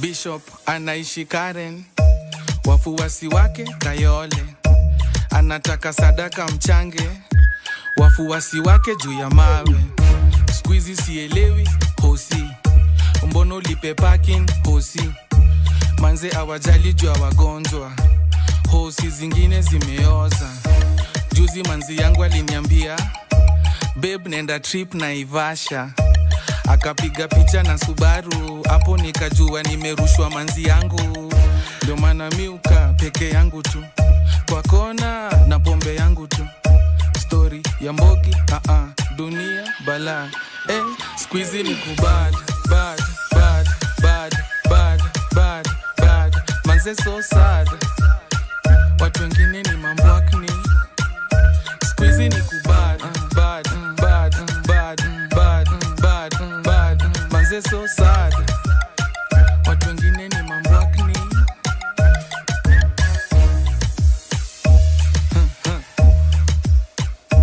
Genge. Yeah, Chrome. Zimelipuka zimeriet. Zimeriet. Zimelipuka zimeriet.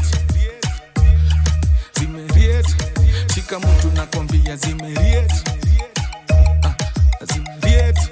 Zimelipuka zimeriet. Zimeriet.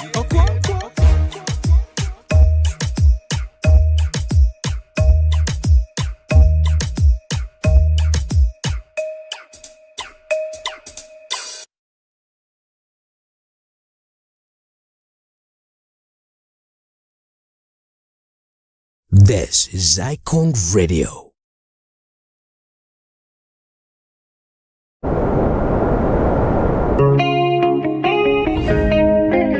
Nadia Sevens Music. Mtoto ya Pamela. Prince Ina. Mali safi, mali fine, mali gafi, mali yote yangu. Mali safi, kijana fine wine, maridadi, mali yote yangu.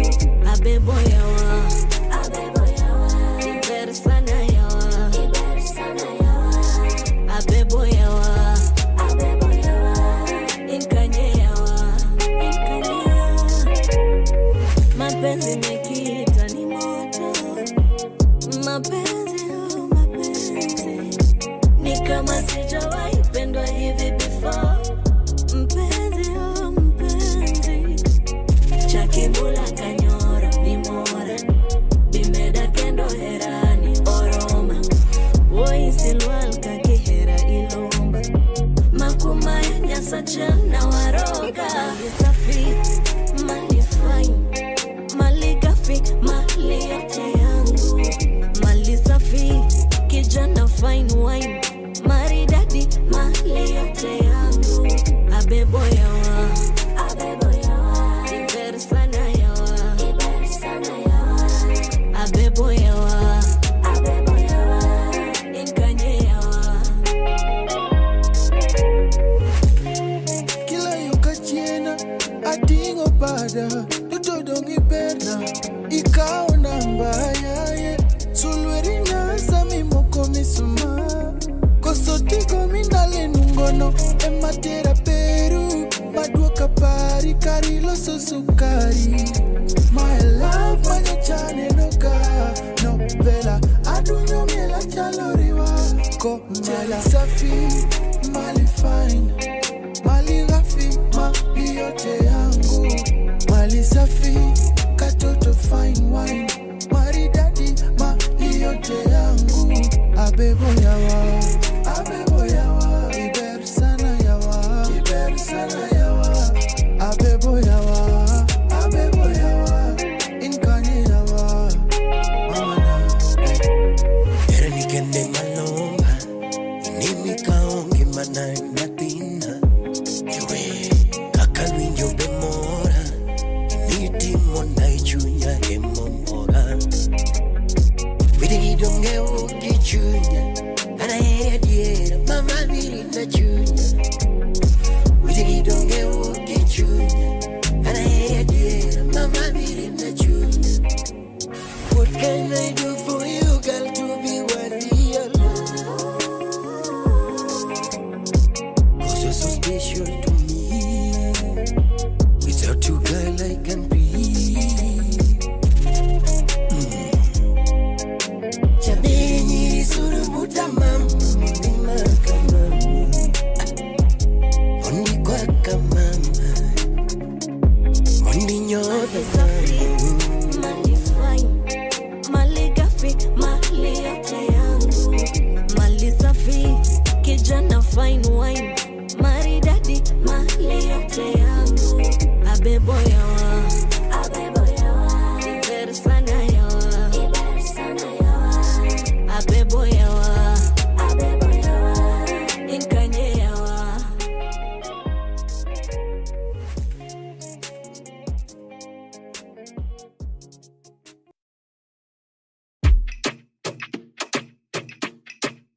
Alo. Alo, kama we ni mwenyeji. We ni mwenyeji. Alo, kama we si mwenyeji. Mind your business. Kau nataka ule anaichapa mpaka ilale, basi harakisha njona. Ni Maina nukia shasha mane, ustupe nini kwa flona. Super komudia ladha gane, nezenda fast au slow. Baby, naiva nikisikia mabob malen, kitafta plan ya do. Yeah. Tuanzishi vita, tunamaliza. Nani ukinita, tuma mamita. Au malipsinka, wanawaingiza. Napanda stage, na una miujiza. Originator, baba wakeja. Wananitia, wananiiga. Likuwa na choma mpaka kwa filter. Kabadoko ushago. Life iko order, baka ukweli na sound unachocha. Vile naifanya sio hoja. Yeah. Huku isi ni si tunazoza. Tunaifanyaga proper. Tunaifanyaga properly tunaifanyaga. Sikudai namba 2 wakanichuja daro, songa jenga shule wajua lipe karo. Sammy ndio speaker Frankole Kaparo, machutas napiga ki Usman Kamaru. Kwa fam ya kipang sikutoka, so fam ya kipang kitatoka kwa mimi. Amini ni jasho na damu zinatoka kiroga, hinjili na treat kama dini. Saima device inakuja na mzinga, wananidai na nijuzi waliringa. Mungu akisense unajua uwezi pinga, odds iko right mi sichezi na tinga. Okay, kifemi kijembe kikali, bila budi na bidwa kubali. Pata jali ujwe nani ya kujali, hii maisha ni tamu na chase na makali. Life iko order, bako kweli na sound unachocha. Vile naifanya sio hoja. Yeah. Huku isi ni si tunazoza. Tunaifanyaga properly tunaifanyaga properly tunaifanyaga. Yes, nani yako in the zone aje, na ana feel right at home aje. Utajua nilikuwa kwa chuom aje, na harufu ya cologne sare, na sijaiko saka form sare. Last year niliuza my phone sare, jana niliota na perform sare, na kabla kuota niliperform. Short now you know kwa cliff, kabla ujue mambo ya drone. Granda imejaa na kif, na grind nikana clone. Kiulizana nani gwiji hapa, mi nasikianga kam na kosa heshima. Mwezi ni pima, mwezi ni zima, na nimeingia nasikia wananiambia. Life iko order, baka ukweli na sound unachocha. Vile naifanya sio hoja. Yeah. Huku isi ni si tunazoza. Tunaifanyaga properly tunaifanyaga properly tunaifanyaga. Life iko order, baka ukweli na sound unachocha. Vile naifanya sio hoja. Yeah. Huku isi ni si tunazoza. Tunaifanyaga properly tunaifanyaga properly tunaifanyaga.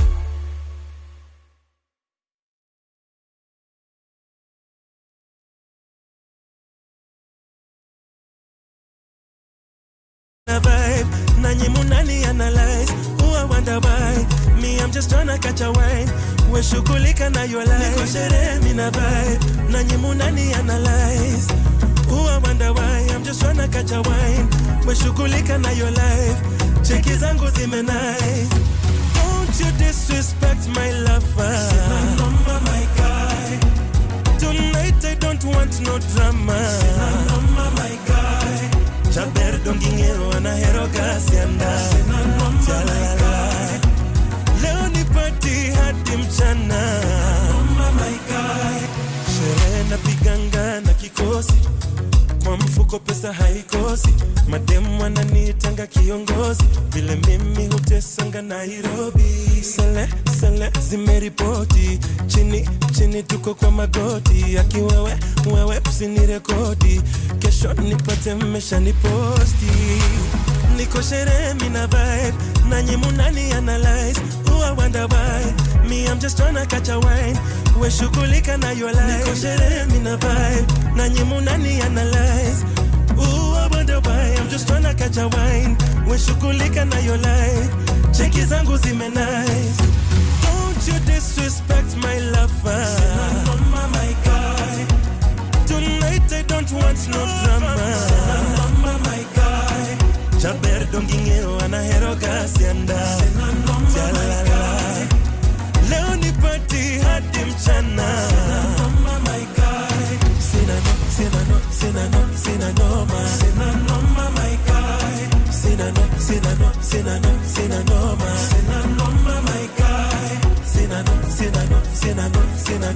Sinanoma, my guy. J'appelle dominer, wana eroga, Sinanoma, my guy. Nekakana weri, nekakana weri, nekakana weri. Oh, Nelly, nekakana weri, nekakana weri, nekakana weri.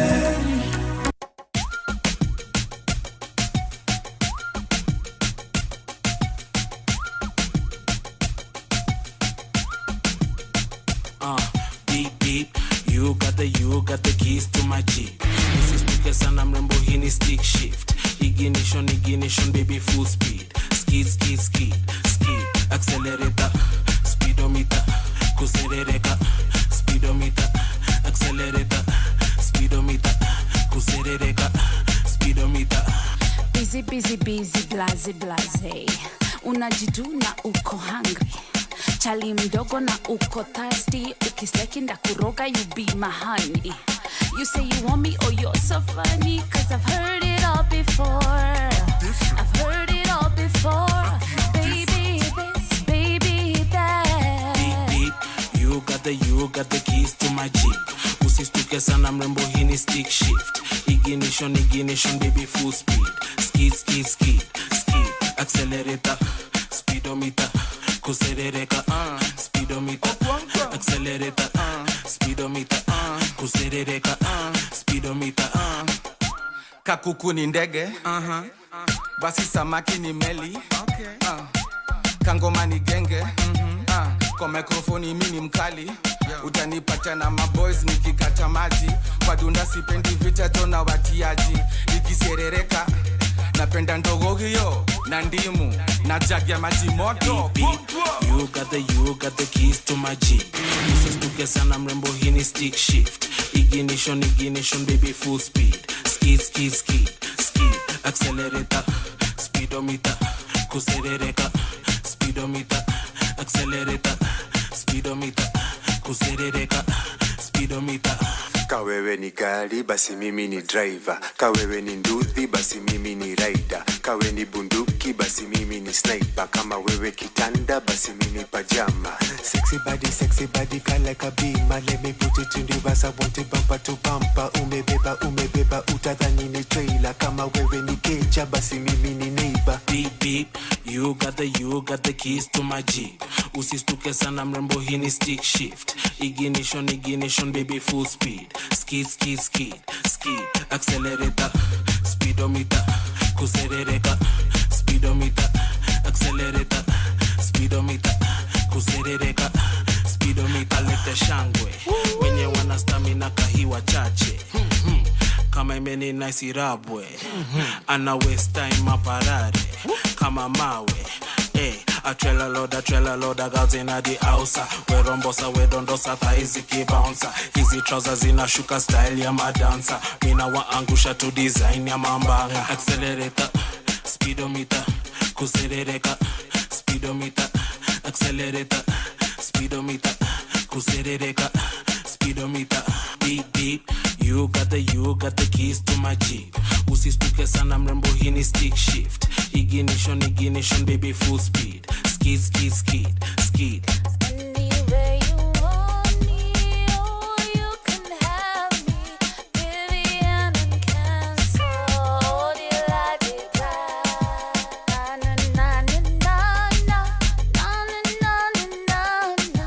Vivian and Cancer, la di da.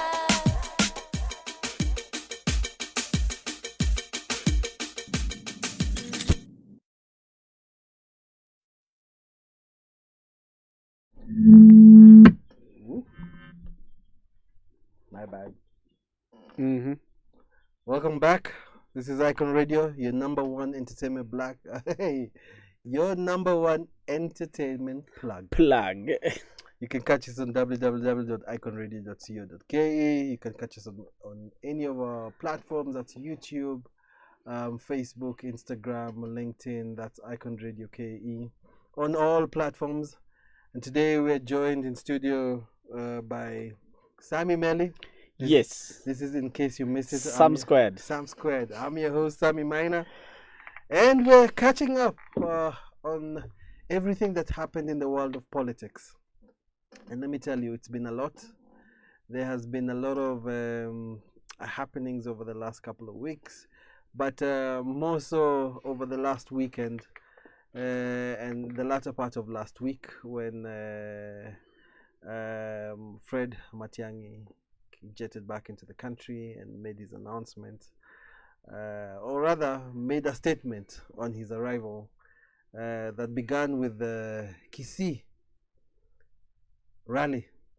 I was watching it, I was in Malindi at the time and I was watching it live, but I only caught it when they were in the convoy, and the convoy was passing through towns, and I was with my partner and I was telling her, Matiang'i may fail, because there was hardly anyone on the streets as they were coming in. Yeah, people are busy working. Lo and behold, when they reached the stadium, la la la la la la, that was serious.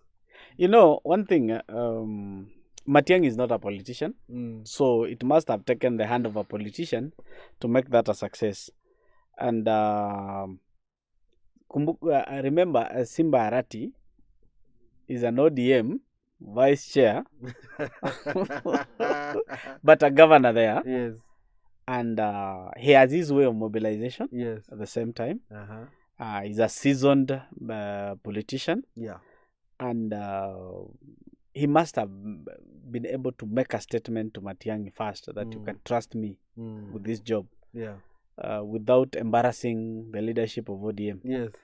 Number two, Matiang'i came, I think they were expecting him just to sneak through the town. Yet other things had been planned to happen in Kisii Stadium. You saw how full it was. Even the leaders were not able to address, all the leaders were not able to address the crowd. Yes.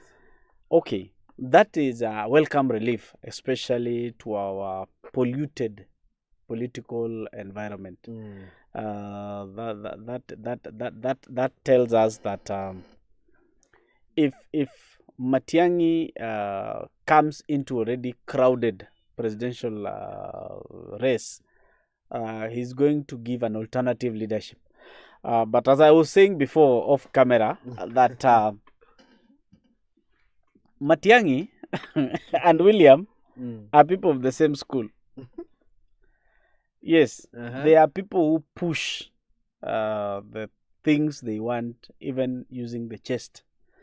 Even if you stand in their way, they'll go with you. But looking at the two, comparing the two, assuming that the opposition gives us Matiang'i versus President William Ruto, they will give President William Ruto a run for his money. Yes. A tough time in dealing with emerging with victory. Yes. But now here comes the ethics of the two gentlemen, and I think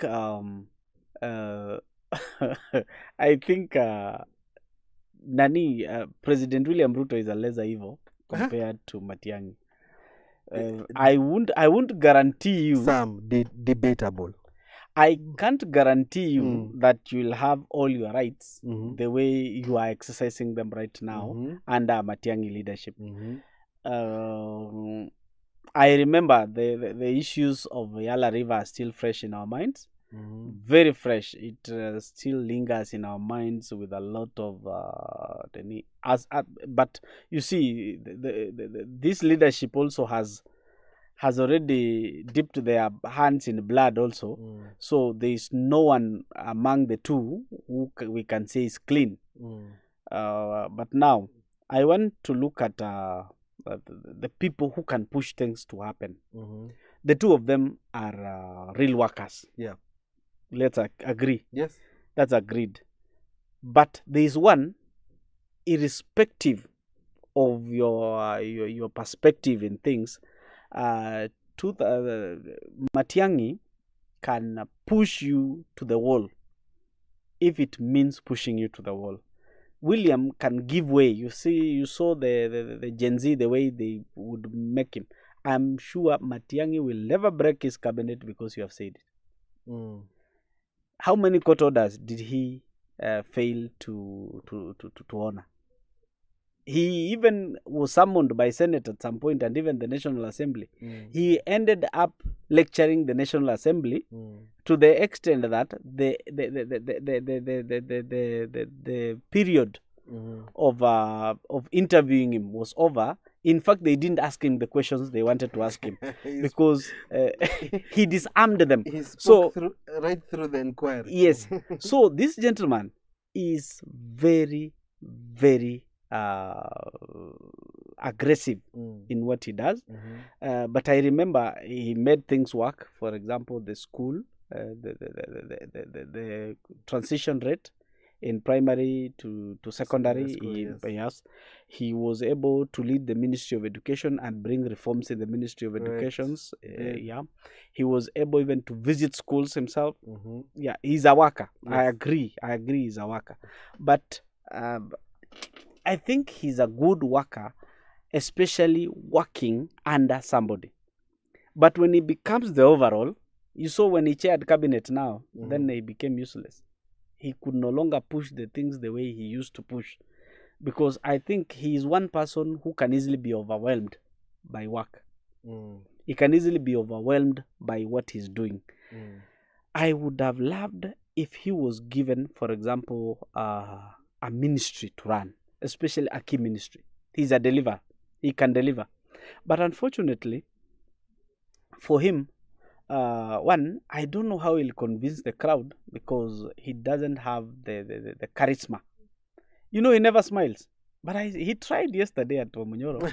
He tried smiling, but he never smiles. But let me. Number two, getting into the hearts of people. You see, he doesn't have that Kiswahili that Kasongo has. That President Ruto has. That's Swahili. The language of the people, the connecting factor. He doesn't have that one. Right. The political rhetoric he doesn't have. If it is a state where we convince the people using English, he will make it. He will sail through. Actually, they will be at par with President. But if it is speaking Swahili and getting to the people, and remember, you people forget one thing: majority of Kenyans live in rural areas. Majority of Kenyans have that average education. So kuja na Kiingereza mingi, talking to them in English and a lot of formalities, you may never win them. So he has a tough uphill task. And number two, convincing Mother Karua to step down.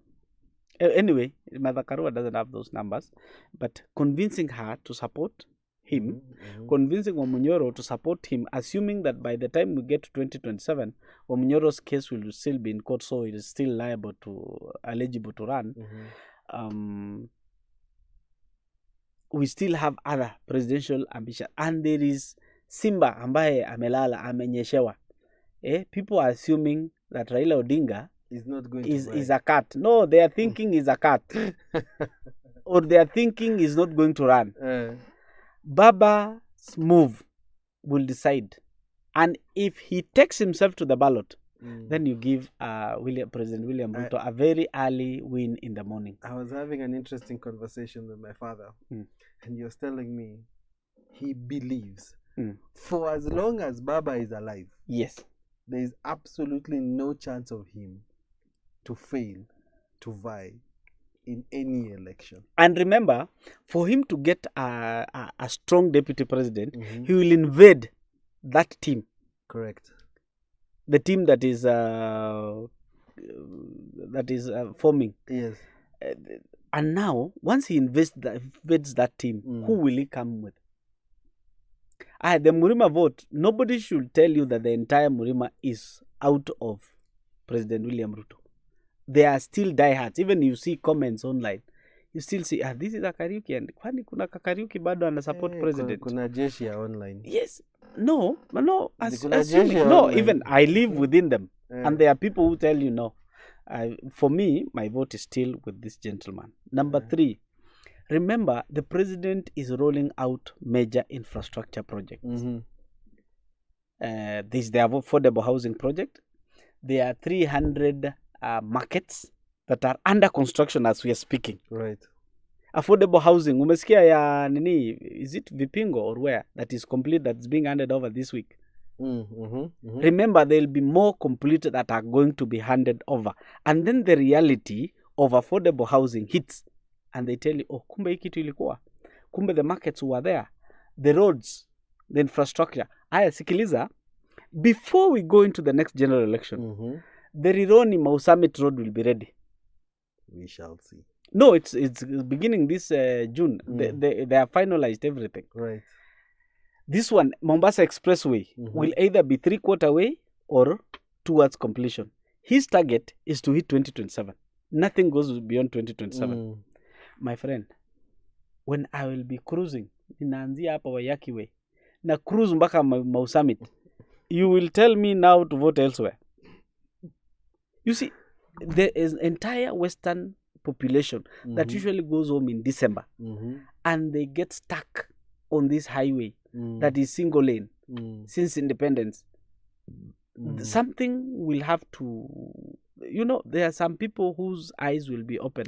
Some what you're saying is that he's going to deliver on some key projects. In some key projects that will secure him. I also believe so. I also believe very strongly that he will deliver on some of these key projects. And remember, but will he be able to alter the perception of the people?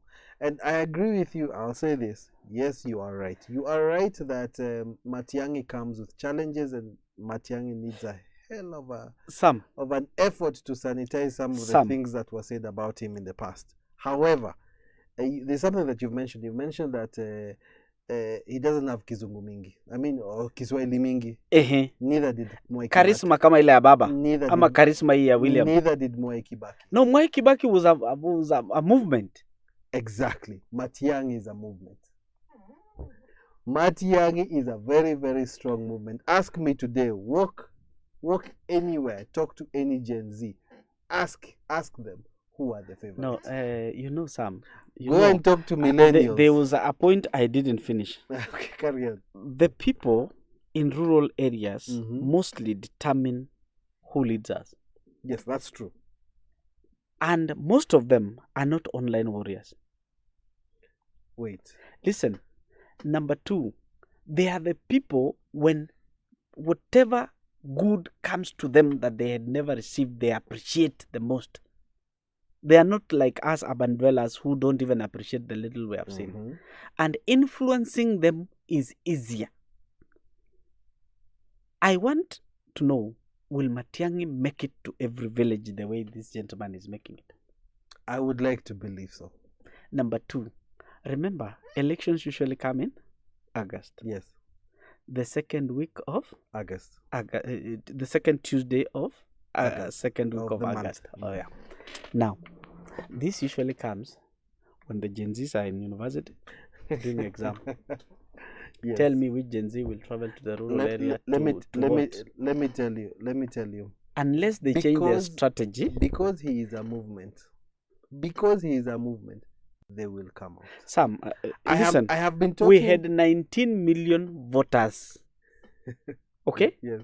14 million turned out. Yes. These are 5 million. Yes. That is mostly comprised of the young men. Correct. The keyboard warriors. Yes. Who sit and they start yes. looking at cues online. Yes. You see, all this is about mobilization. Utatoa watu wako wangapi? You see, Sam, if today we were to vote, we have 300 voters. Okay? Mimi niambie wangu wote. Yes? So wewe uko popular online. We see you popular online. I tell my people we don't have a chance. Please come out. Please come out. Out of those 300, yes. My 170 who favor me. No, let's say 200 turn out to vote. Kuna 100 wako kwa online keyboard warriors, yes. Na wameenda holiday wako na exam. Ni sawa.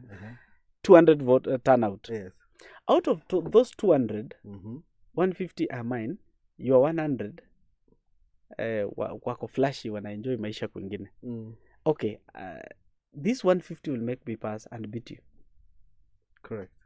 It's all about turnout. Yes. Will they mobilize each other to come out? I have learned, and I was watching it somewhere and I agreed with it. There are 2 ways of winning an election. Mobilize, and number 2, protect. Protect your vote. Number 2, Sam. When we usually make this nini, when counting votes, we usually start with MCA. Right. Right? Yes. Then a crowd leaves. Yes. If you are 1,000 in the room, a crowd leaves. Yes. You are left with around 700. We announce the member of parliament. Yes. Out of those 700, 400 go. Because they had interest in who becomes our member of parliament. Wanaenda kusherekea. Okay? So we are left with 700 minus 400, 300. Yes. We announce the women rep and the senator almost at the same time. Yes. Around 200 go. We are left with around 100 people. Out of these 100, there are 70 who are already burning out. It's the second day of counting votes. Right.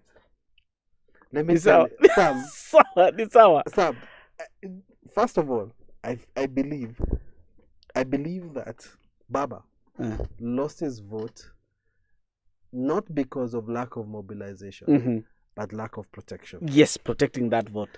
Out of these 70 people you are left with here, my friend, you have to make sure that they protect your vote. Correct. I believe. But remember, the 70 are now agents of different political parties. Yes. Kuna mtu tayari ashaona kwa TV huko, mtu wake ako na kuro 0 ama 1. He's no longer interested. Hata labda atarudi tu baadaye ataitwa akuja assign. So you are left with around 20 people in the room. Yes. These 20 people, kuna watu hawajawahi lipwa. Kuna mwingine amejitolea tu kusimamia, kisha anachoka in between. Yes. At the end of the day, what finally will come on the tally? The Form 16A. Yes. And 34C, ama sijui 34A. 34B, 34C. Yes. Is the final tally. Yes. Na hakuna election petition imewahi kuturudisha kuhesabu ballot papers. We usually come back to tallying this what already had been tallied. Yes. Who tells you that these 20 people will not be bought? Let me tell you. If the mobilizers are the same ones who did for Baba, the agents are the same kind that did for Baba, they will not be the same. If there's one guy, this is not Azimio. I'm telling you, Matiang'i is not Azimio.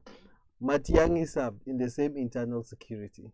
Matiang'i understands the level of mobilization that is required because he was right there, and the mobilization of the people that are needed to protect the vote. He didn't mobilize for Baba, and he was inside. He did not. He did not. This is not Azimio. Let's not get it twisted. And if anything, if I can come to you and tell you today that the biggest mistake that Baba made was that he did not protect the vote. Yeah. Do you think that come 2027 that they have not learned from this mistake and that they will not take the Sam, the vote measures? is not protected by mouth or by hand. It's protected by mobilizing cash. Exactly. Okay? Now let me ask and you, having prudent people who will spend your cash. Indeed. Do you believe Matiang'i doesn't have those resources? Or will not have those resources? He has never run for any election, so I don't know. Who are the people backing Number him? 2, we don't know what he owns. Do you know? But you see, again, you're talking about personal resources. Personal resources determine so much. Is this man backed? Sam? Listen, President Uhuru Kenyatta, for him to win the first round, he had to come with resources. Correct. Professor Kindiki was put aside because of resources issue. Yes. Clearly, yes. Then they picked somebody who has resources. Correct. To back him. Yes. It was not about even Central Kenya anymore. Yes. Central Kenya was behind William. Correct. Like it or you don't like it. At that time, yes. At that time. Yes. Now it was about resources that will help us secure our vote. Correct. Number 2. Who is this who will invest so much, that much? Oh, we know. Who did not invest in Baba? Oh, we know. Did you know that there are people who pulled out their resources from Baba? Yes. And that is how but that was because Baba, and that's how Baba lost. Sam, but that's because of strategy. All right? I played a role somewhere there. And I understand exactly what happened. Number 2. Who has given you assurance that this person who is at the seat at this moment cannot make a deal with whoever is supporting that? You can just tell him, I'm giving you back your resources where you used to nini. Come, take over this, take over that, and then don't back anyone. Just remain neutral. In fact, let me tell you something. Let me throw you a curveball in relation to what you're saying. What would happen if Wamunyoro won his case?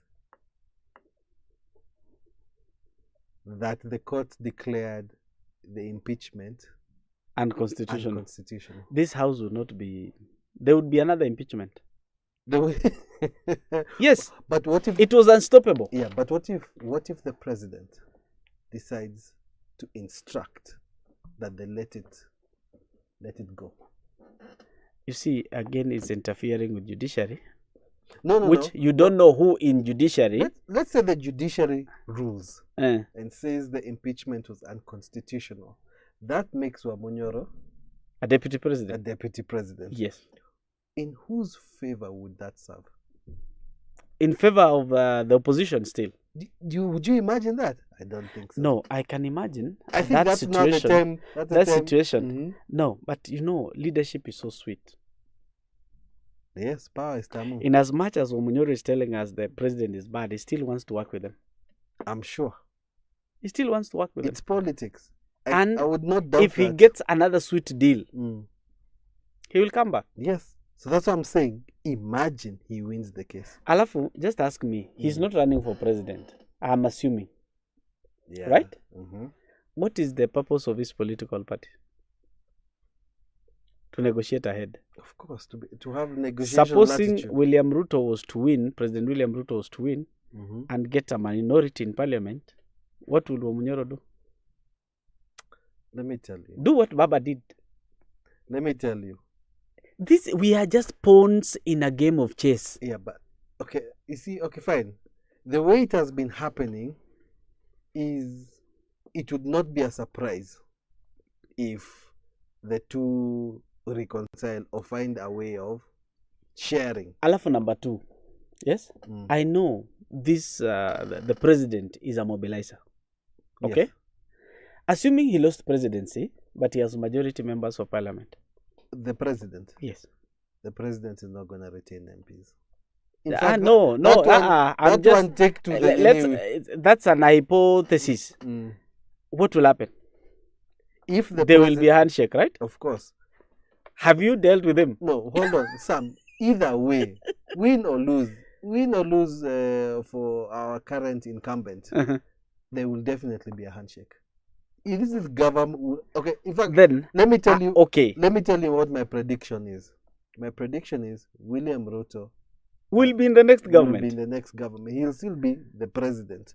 However, he will have to shake hands with whoever is the leader of opposition. Now, no matter what. Now, do you remember when Prime Minister Raila Odinga was a prime minister? Actually? Yes. Who gave him the toughest opposition in parliament? William Ruto. Yes.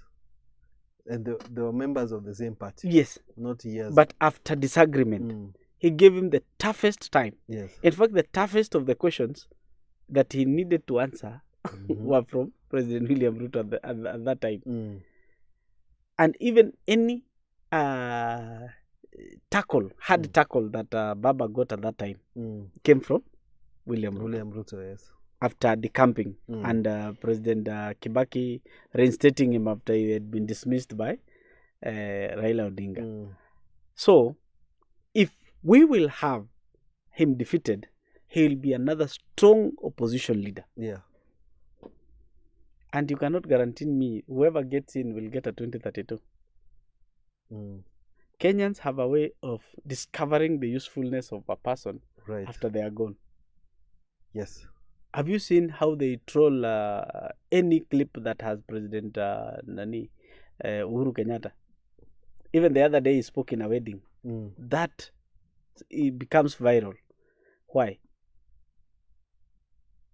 They forgot what they told him when he was leaving office. We even sang yote yawezekana bila Uhuru. Yes. At Kasarani. Now Kasarani has a canopy. There will be a different song sung there. Yes. In the next election. Yes. Okay. Yeah. And then these people will work together, whether you like it or not. For us as citizens, we are just pawns in a game of chess. Yes. I agree with you. Sam, I agree with you. But this. Okay, number 2. Kasongo is bad. Let's all agree Kasongo is bad. Allow me to call him that. Because he has also accepted it. He's bad, right? Let's assume, yes. Let's assume he's bad. Who is good? In the team that is outside here. Mother Karua has a history. It's not who is good. Who is the better evil? So who's the devil? We are choosing between Lucifer and Satan. That which is the best name to go with? Well, you put it like that. But who are the people most comfortable with? That's the question. At the end of the day, Sam, I have never seen a bunch of people, or let me say, when it comes to elections, we vote with emotions na venye tumeguswa.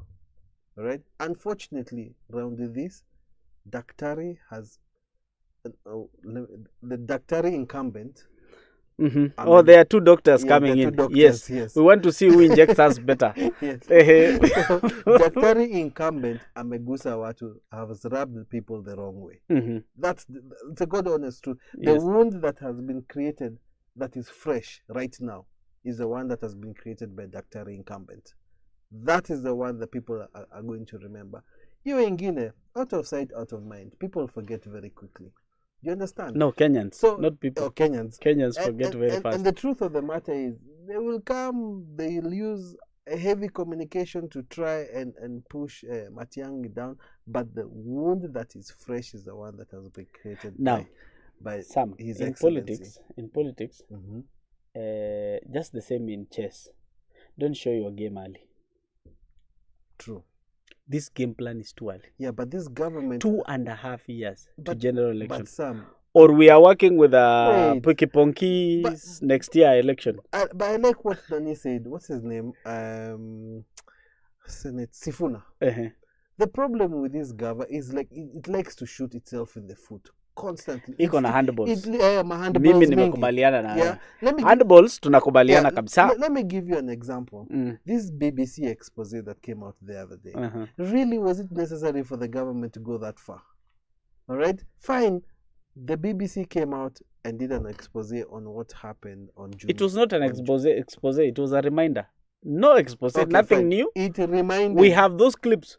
Tuseme they are in YouTube. Yes. Tuseme tu ili remind. And the thing is, at the end of it, not even remind. It awakened things. All right.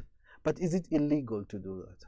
Is it illegal for a media entity to expose what needed to be exposed? Because at the end of the day, there is what we call investigative journalism. But that's exactly what it was. I wish the media house first would have said, we had this expose, we took it to CID, they didn't act on it because we have the officer who shot people. But they did.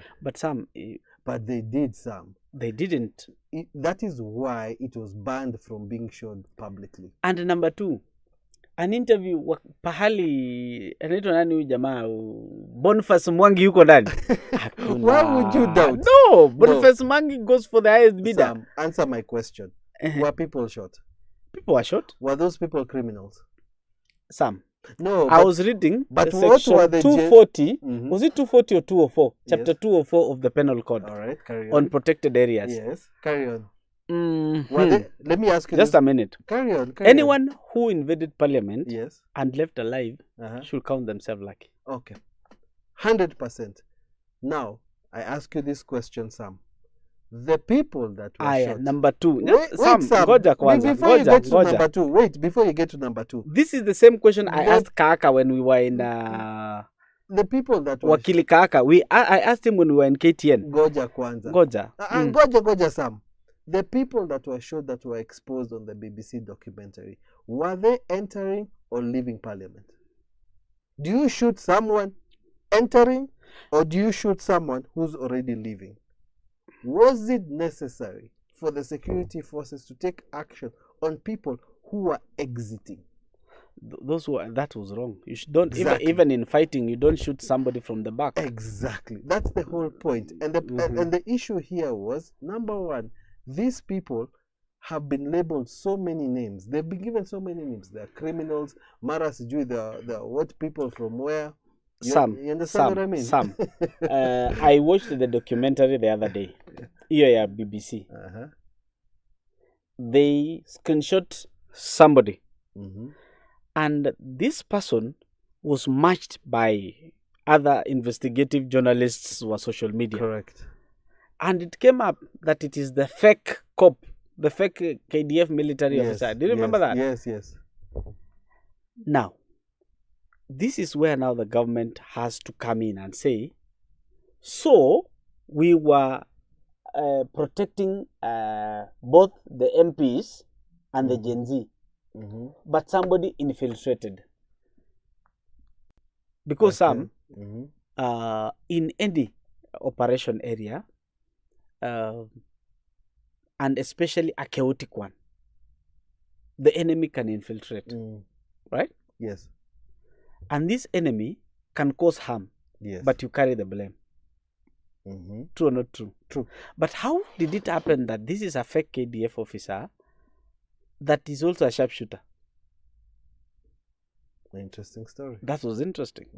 That was interesting. Interesting story. So, could it be a government supporter who decided this one, I have to take arms law into my own hands and deal with this thing? Sam, it is. But at the end of the day, yes, the government carries the blame. Yes. But listen, Sam, it is alleged. First of all, this guy, if he was an imposter, whose fault is that?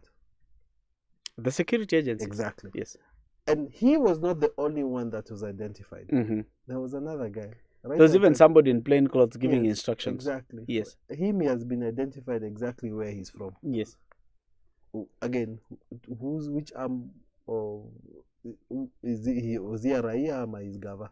But listen, Sam, and I usually fail to understand why Kenyans don't get this thing. In a government, there is no opposition and there's no government. Correct.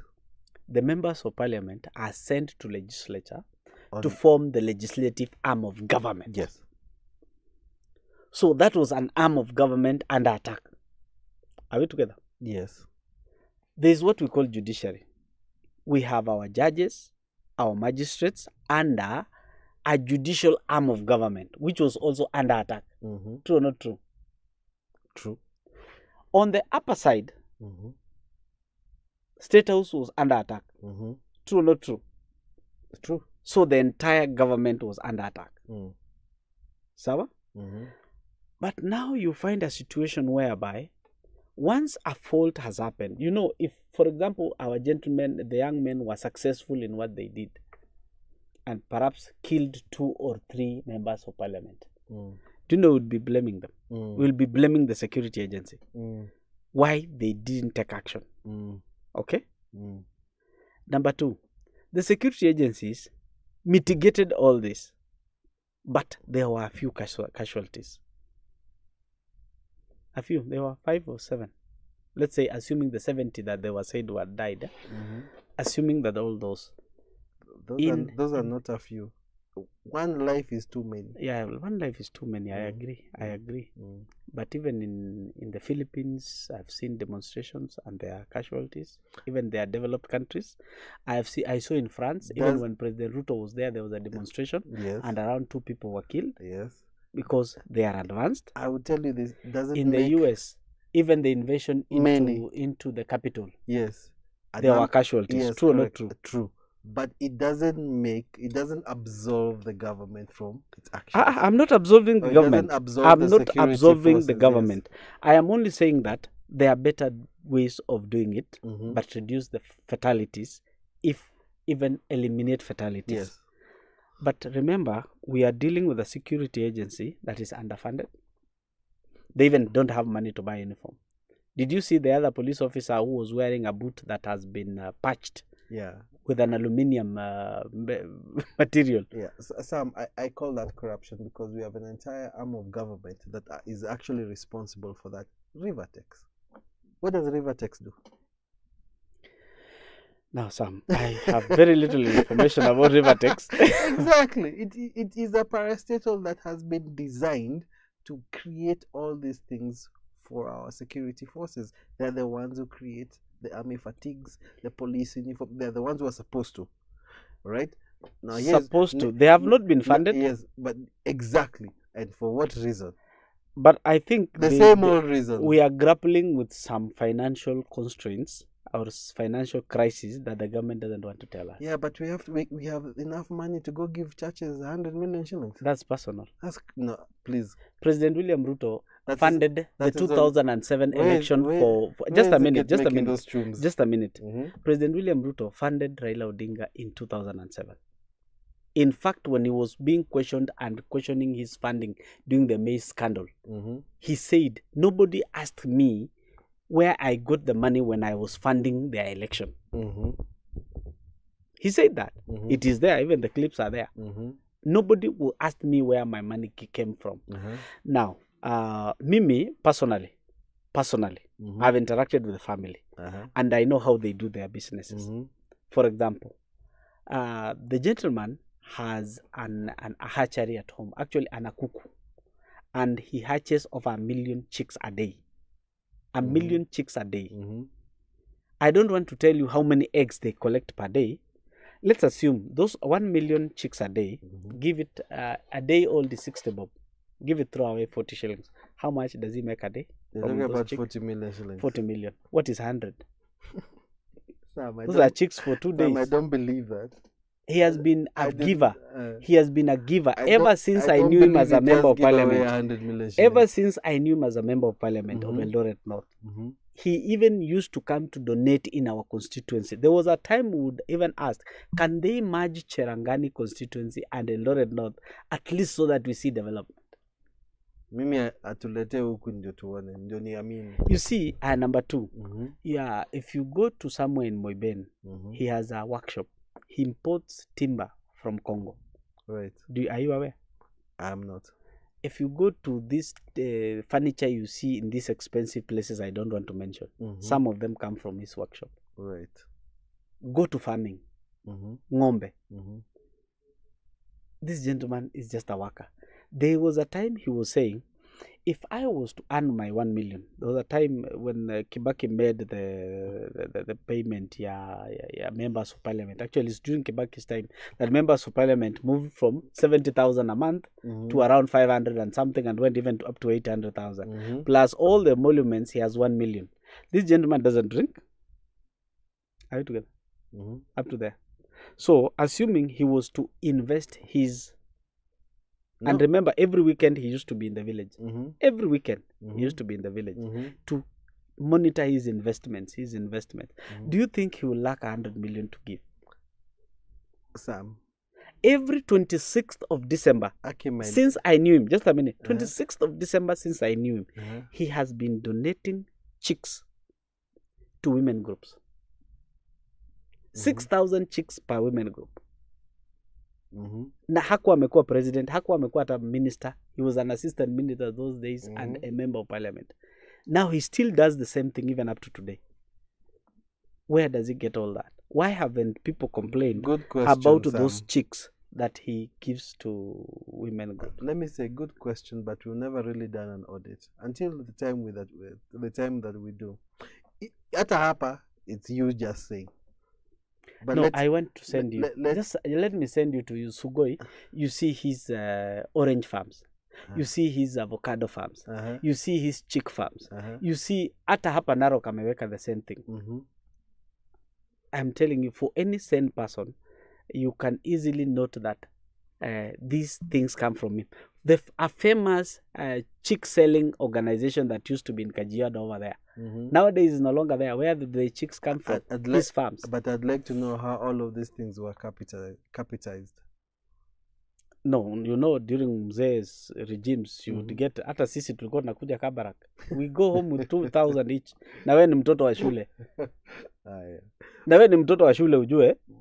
Wazee wanatoka na 10,000, 20,000, 50,000. Now imagine a politician. Right. Imagine a politician. So let me bring it back now. Mzee was generous. Mzee Moi was generous. Hata kwa Ige wa Mwere alipewa 70 acres ya shamba hapo Nakuru. Mimi nilikunywa chai yake. Sio chai, maziwa. Maziwa ya mzee. Maziwa ya mzee, nilikunywa maziwa ya mzee. But let me bring it back. And my point was, this government ni handballs.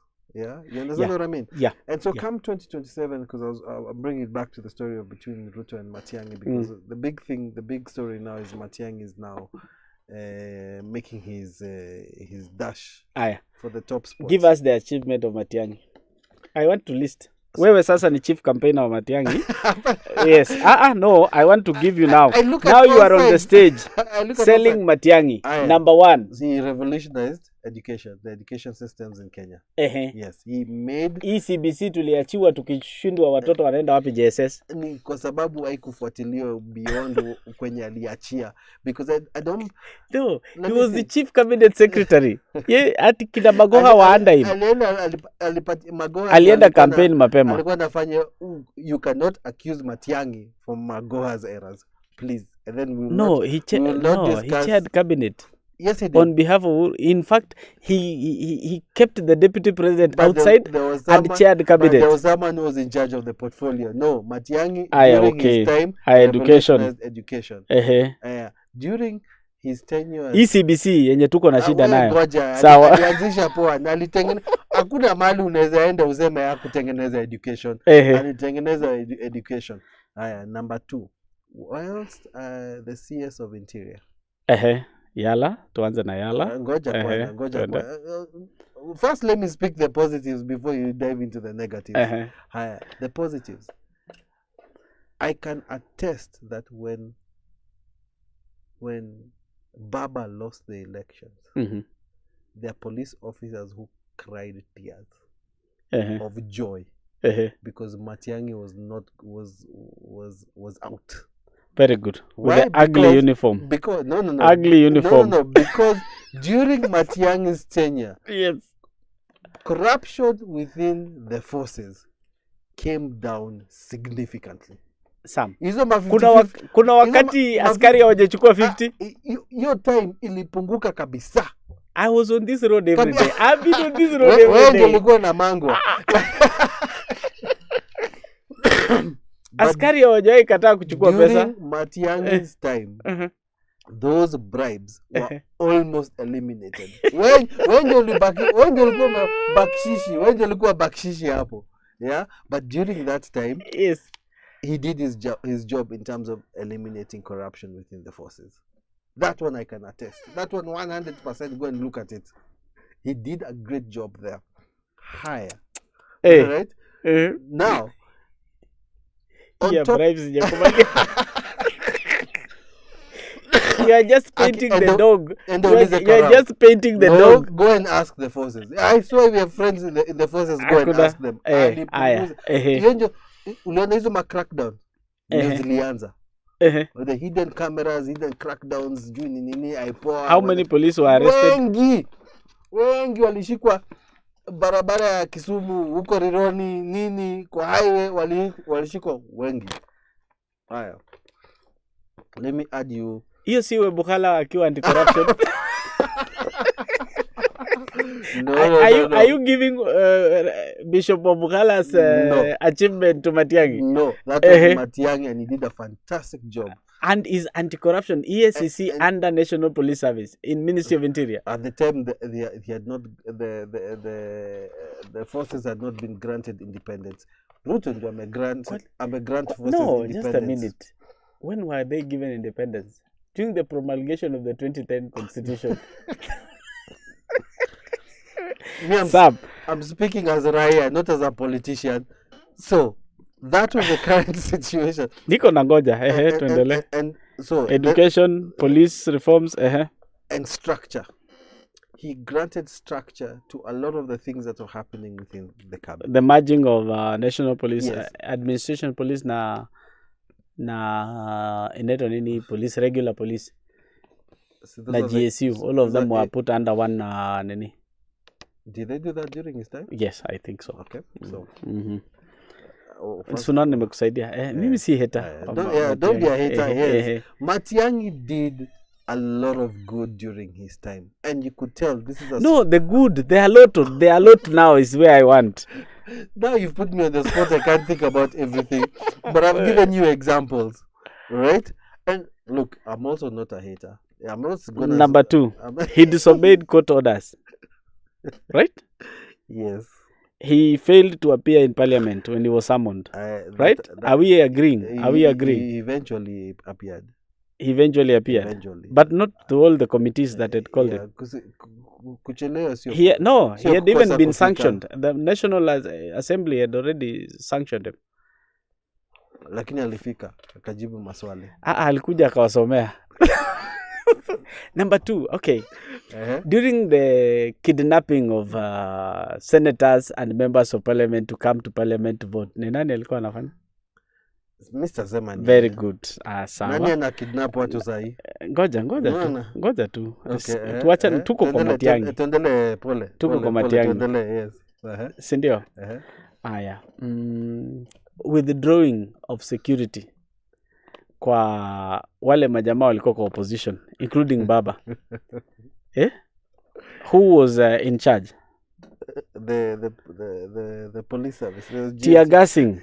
Tear gassing Baba when he arrived from abroad kutoka JKIA. He wanted him to arrive safely in clouds.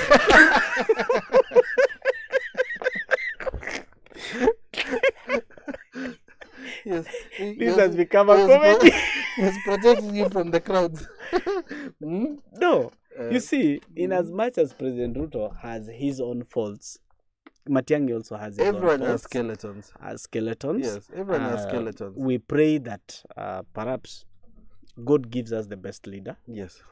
If President William Ruto is still viable under God's guidance, we will still vote him in. Yeah. If God will say he takes a rest after a certain period of time, you see, the good thing again is taking a rest is that he can come back in 2032 and go up to 2042.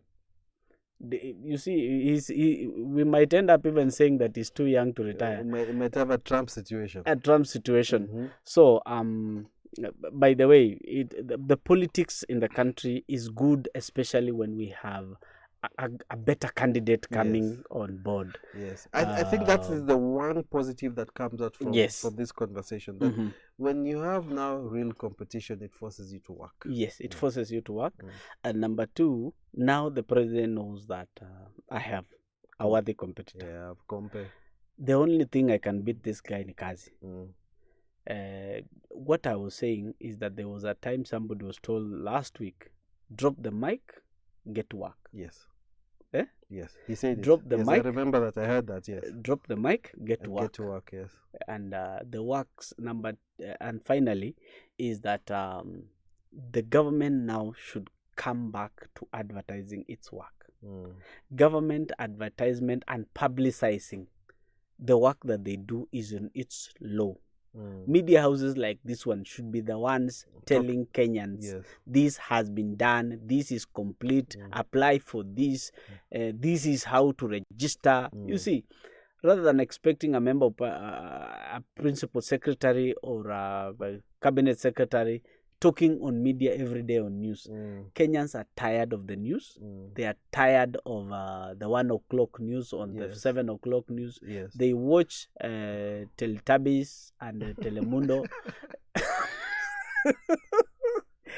I'm actually, they go to watch movies because the news have nothing good for them. Correct. And the media houses should also style up.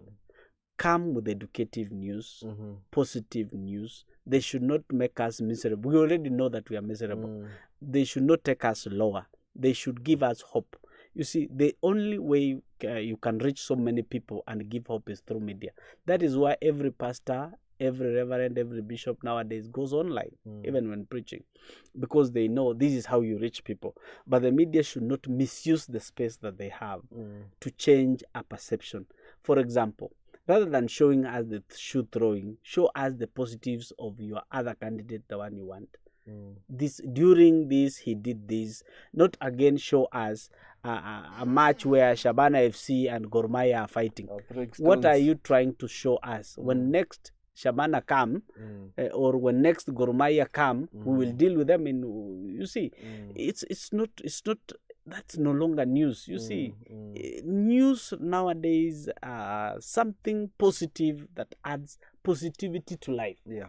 That brings back our own creativity and encouragement. For example, we should have reenacted the Butere thing and now playing in a national theater so that we watch and appreciate our creativeness.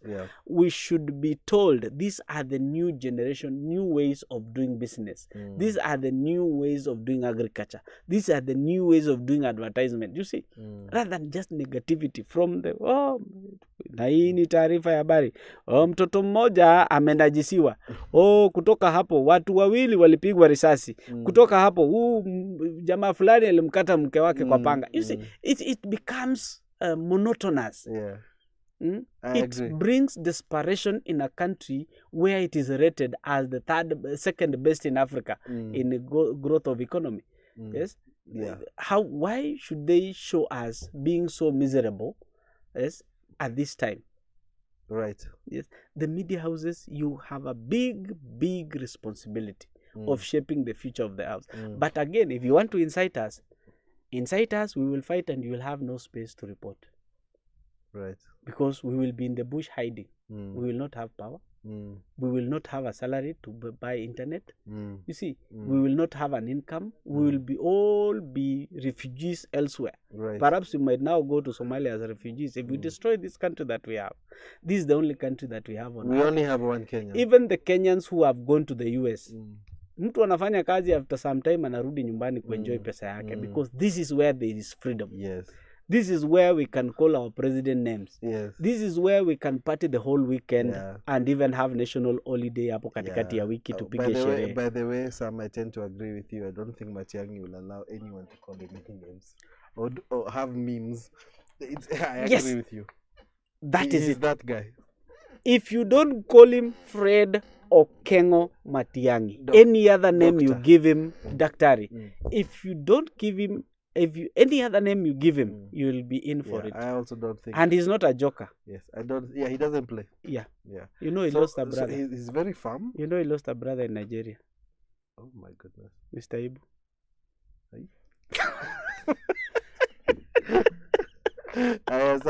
Let's go into that guy actually wanted to meet Matiang'i and he never met him. Even in his sick bed, man. He said, I wish I could meet him. Actually, but he's a gentleman. But he should learn to smile. Please, as you come to campaign asking, please smile. I'm really curious to see what his style of campaign You know the charisma in William, President Dr. William Samoei Ruto. The charisma is that smile. Yes? Yeah. And yes, and the laugh. Yes? And how he reaches out. You see, he easily gets into people's hearts. But he is also easy in hurting people. Yes. That's the thing. Very thin line. Very, there's a thin line between him appeasing people and hurting them at the same time. Yeah. And right now, he should just leave the technocrats to work. Yes. Let them work. Use the media to advertise the work that is there.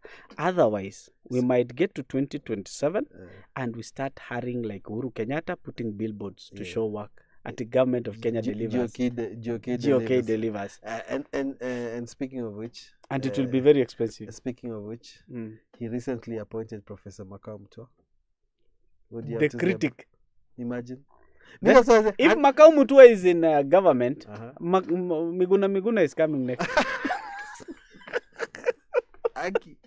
You know, anything is possible at this time. Anything is possible. Anything is possible. Anything is possible. Actually, on both sides, I never would have imagined that the president would be appointing another advisor, and specifically someone who even publicly stated that he does not recognize him as the president. Yes. He used to call him, even up to late, he used to call him Mr. Ruto. You see? Anyway, it's okay, but he should also say doctor because, I'm a soma. He did his thesis in our village. By the way, he came to a swamp, Saiwa swamp, to do his thesis. Alichimba huko akatoa kamongo ama inaitwa nini? Ile inakuanga kwa mchanga, earthworms. What do you call them? Yes, he did those things there. So Sam. Unajua tukikaa hapa tunaweza ongea hadi kesho. So we've come to the point where we want to go through some of the comments. Yes. Now you're with me. I've seen Asila Papa has said okay, he's mentioned that President William Ruto's name has been dragged into a bitter land dispute in the Transmara South. Ongata Barikoi, that's still an allegation. Allegedly. Allegedly. Allegedly. But Asila mentions that 6 people have been left dead and scores of others injured. That's unfortunate. Papa anaendelea anasema Matiang'i is a lesser evil to Arab. I'm not going to mention that. But yes. Anyway. We had said that. Personal belief. Yeah. Yeah, personal belief. I don't know. We'll know in 2027. He has not been in charge. He was that bad. He was evil when he was a worker. Now when he is the boss, we don't know how evil he will be. MC Charlie says, we will go to school with our parents' IDs. You people won't fail us. I think I'm a cosa hapa to again. You people will not fail us again. So MC Charlie, I assume you ni Gen Z. So I feel for Kenny. You youth, wake up. Wake up, get your voters cards, go out and vote. Get the person that you wish to have. I'm not going to tell you who, but one of them is a doctor. Yes. No, we don't have IBC kwanza. Hebu tumalize na mambo ya IBC, hiyo story. But they said by 9th of this month watakuwa wametupatia mtu. Do you believe that? Actually they finished. So it's now submitting the names to the president. For the president to approve, isn't it? To approve. They are done. 9th is in 4 days. 4 days from now. Watch, I will see from there. Oh my gosh, I am losing. Hold on. You're losing power. I'm losing power, but I will solve that just now. He's saying Musando is still fresh. Yebe and company is still fresh. I don't know. 2007 is still fresh. Women and children banned in church. Still fresh. Everything is fresh. Anything. Everything is fresh. Kuna mtu ameinject. Hapo allegations ni mingi. Alafu ni vitu tulikuwa tumesameana. Kuna watu walienda walikuwa wameenda inaitwaje? Kuna watu walikuwa wameenda Hague na hiyo story ni kama ilikatika hivyo. Ilikatika tu hivyo. So Kenyans, one thing we should learn is we forgive and forget. No. Or we forgive but don't forget. This is Kenya. That but don't keep reminding ourselves of what has happened because there's nothing more we can do. In Kenya, if the law enforcement didn't manage to finish that part, we can't do it on our own. If we have all sinned and fallen short of the glory of God. In as much as you point a finger, I have always said you point like this, but look at these other fingers. Look, I'm pointing at you, right? And 4 others are pointing right back. But the 4 others are pointing right back. And like Jesus and that amorous woman. Sometimes we bring in allegations on people and at the end of the day, we forget that we are also not that clean. We are not that clean. We should go for the best. If the best is President William Ruto, we go for him. According to you, there's a personal decision. If the others, because we don't know who will be there, we know President William Ruto will be in the ballot. The only thing is we don't know who will be in the other camp. I have declared that it will either be one or two doctors. That's what I've said. Oh yes. So one of two doctors. One of the two doctors. Who are these? One of the two doctors, either Dr. Samoe or Dr. Matiang'i. You people have forgotten that Nani is still there, Wajakoya. And even Dida, Mohammed Dida was released in the US and he is available. Wait. Yes. Isn't there like what do you call it? Constitutional requirement to have not served a prison term anywhere? Not anywhere, but it's just only in Kenya. I'm sure it is, yeah. We'd have to have a look at that. You should not have been jailed for more than 6 years. 6 months. 6 months. Yeah. Lakini Dida amefungwa. Alikaa ngapi? Amekaa more than 6 years. I think it was over a year.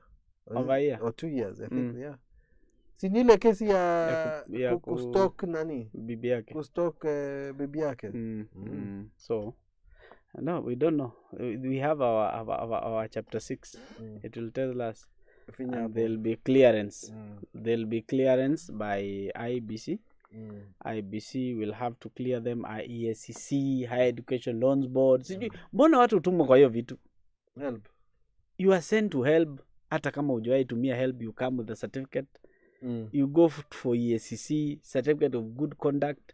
But you see the people who have been elected, they have no good conduct. Kuna MP akona good conduct? There can't be. It's not possible. They should send us next for the certificate of bad conduct. Yes. Because there are people who will not qualify. Yeah, the good people. They are not for this dirty politics. Politics is a dirty game.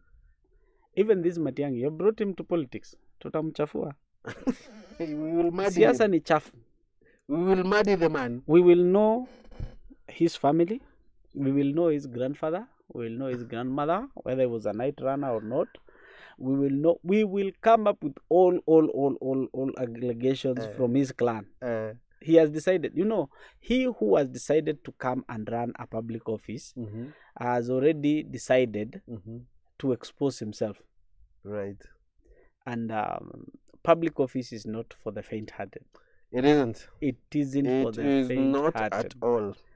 And I can't assure you that if you have a Matiang'i president, there will be no demonstrations and there will be no killings. Even King David and even King Solomon, they killed. It's like normal. It is what it is. It's like it's part of leadership. Although there are challenges. Papa Asila anasema we also have forgiven Matiang'i. Aya. Forgive and forget. Let's get the best. But wacha nikuambie. Beating President William Ruto, you will have to do extra work. Not homework, too. Extra work other than the homework. You need to do hard work. Remember, he has never lost his charisma.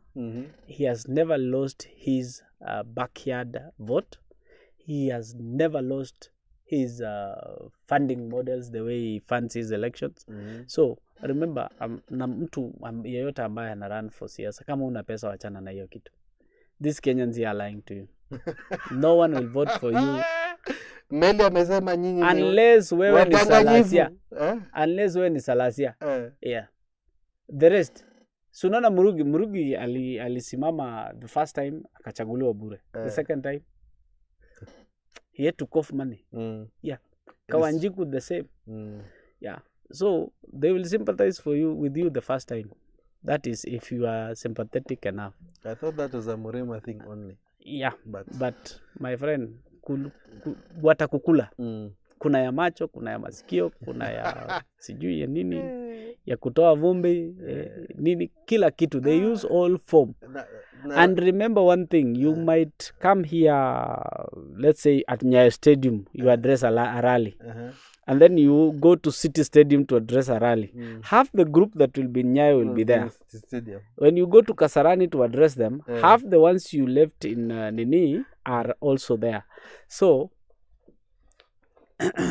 lazima ujipange. I said this morning, see I was somewhere this morning, that funding, wakasema ati Kenyans can elect somebody without money. My friend, there's making posters, radio advertisement, television advertisement, billboards, choppers. Yeah. You know, kuna chopper. Unafikiri utafikaje Loyangalani na barabara? And you have the whole country. There is there are agents. Yes. One constituency alone where I come from had 107 polling stations. I don't know whether they increased the other day. 107 polling stations. The whole county, just do 107 times the 6 sub-counties. Yes. Let's say, let's give it a rough 900. Yeah. 900. 900 times 47 counties. And isn't mingi. Isn't polling stations. We have 1,350 wards. In each ward there are polling stations. Now in each polling station you need to have an agent. Sawa. Na huyo agent wanalipwa. Wale wabure watauza kura zao. Analishwa. Na analishwa. Na anakuwa transported to nini. Na anakuwa provided pia na airtime ya kucommunicate. Yes. Lazima akuwe online. Yes. So all that thing requires funding. If Matiang'i doesn't have, let's say, his own 30 billion baseline, unasikia 30 billion, aanze nayo, hakuna mahali anaenda. Yes. Yes. So, lazima wajipange in advance. Lazima ajue there is also a rerun. Yeah. Usimalizie pesa yako kwa hii campaign. The way Baba alishindwa kwenda round 2 na Uhuru. It must have been about funding. It's not another story at nini. Walifungua pay bill. Yeah. So ukifika mahali unakuwa desperate, toka na hiyo kwa hiyo election. Wachana nayo. Ukishaona tu umekuwa desperate, wachana nayo. I'll tell you this, I believe the 2 doctors are very strong and they should be ready for propaganda. And I also believe this, if Dr. Incumbent was able to do that in 2022, he will do it again in 2027. Yeah. And I also believe that the Dr. Renew will be able to match. Those are the only 2. I cannot say I cannot say the same thing for some. You cannot tell me that you can easily say this bachelor can manage a polygamous family of 6 wives when he has never married. Okay, then let's wait and see. Let's wait and see. He has never ran for MCA, never ran for MP, hata mzee wa kijiji. All these have been appointments because of his merit. Yes. Of meritocracy. Sawa? You cannot compare appointment with election. Election is a disaster in itself. Yeah. It's just comparing a hurricane and a whirlwind in a teacup. My friend, I need to stop you there. I think we've run for long enough. This has been, in case you missed it, with my guest, Sam Melly, and myself, your host, Sammy Maina. See you again next week, Monday. I think now, next week, we'll need to start earlier. Earlier. Okay. A lot earlier. Okay. So that we drive this conversation to its fruition, best way we can. Thank you for joining us. For all of you who've been with us on our social media channels, on our websites www.iconradio.co.ke and iconradioke on all our platforms. Thank you for joining us, and we'll see you again next week. Bye-bye. Bye-bye. Stay woke. Stay woke. Stay woke. Bye-bye.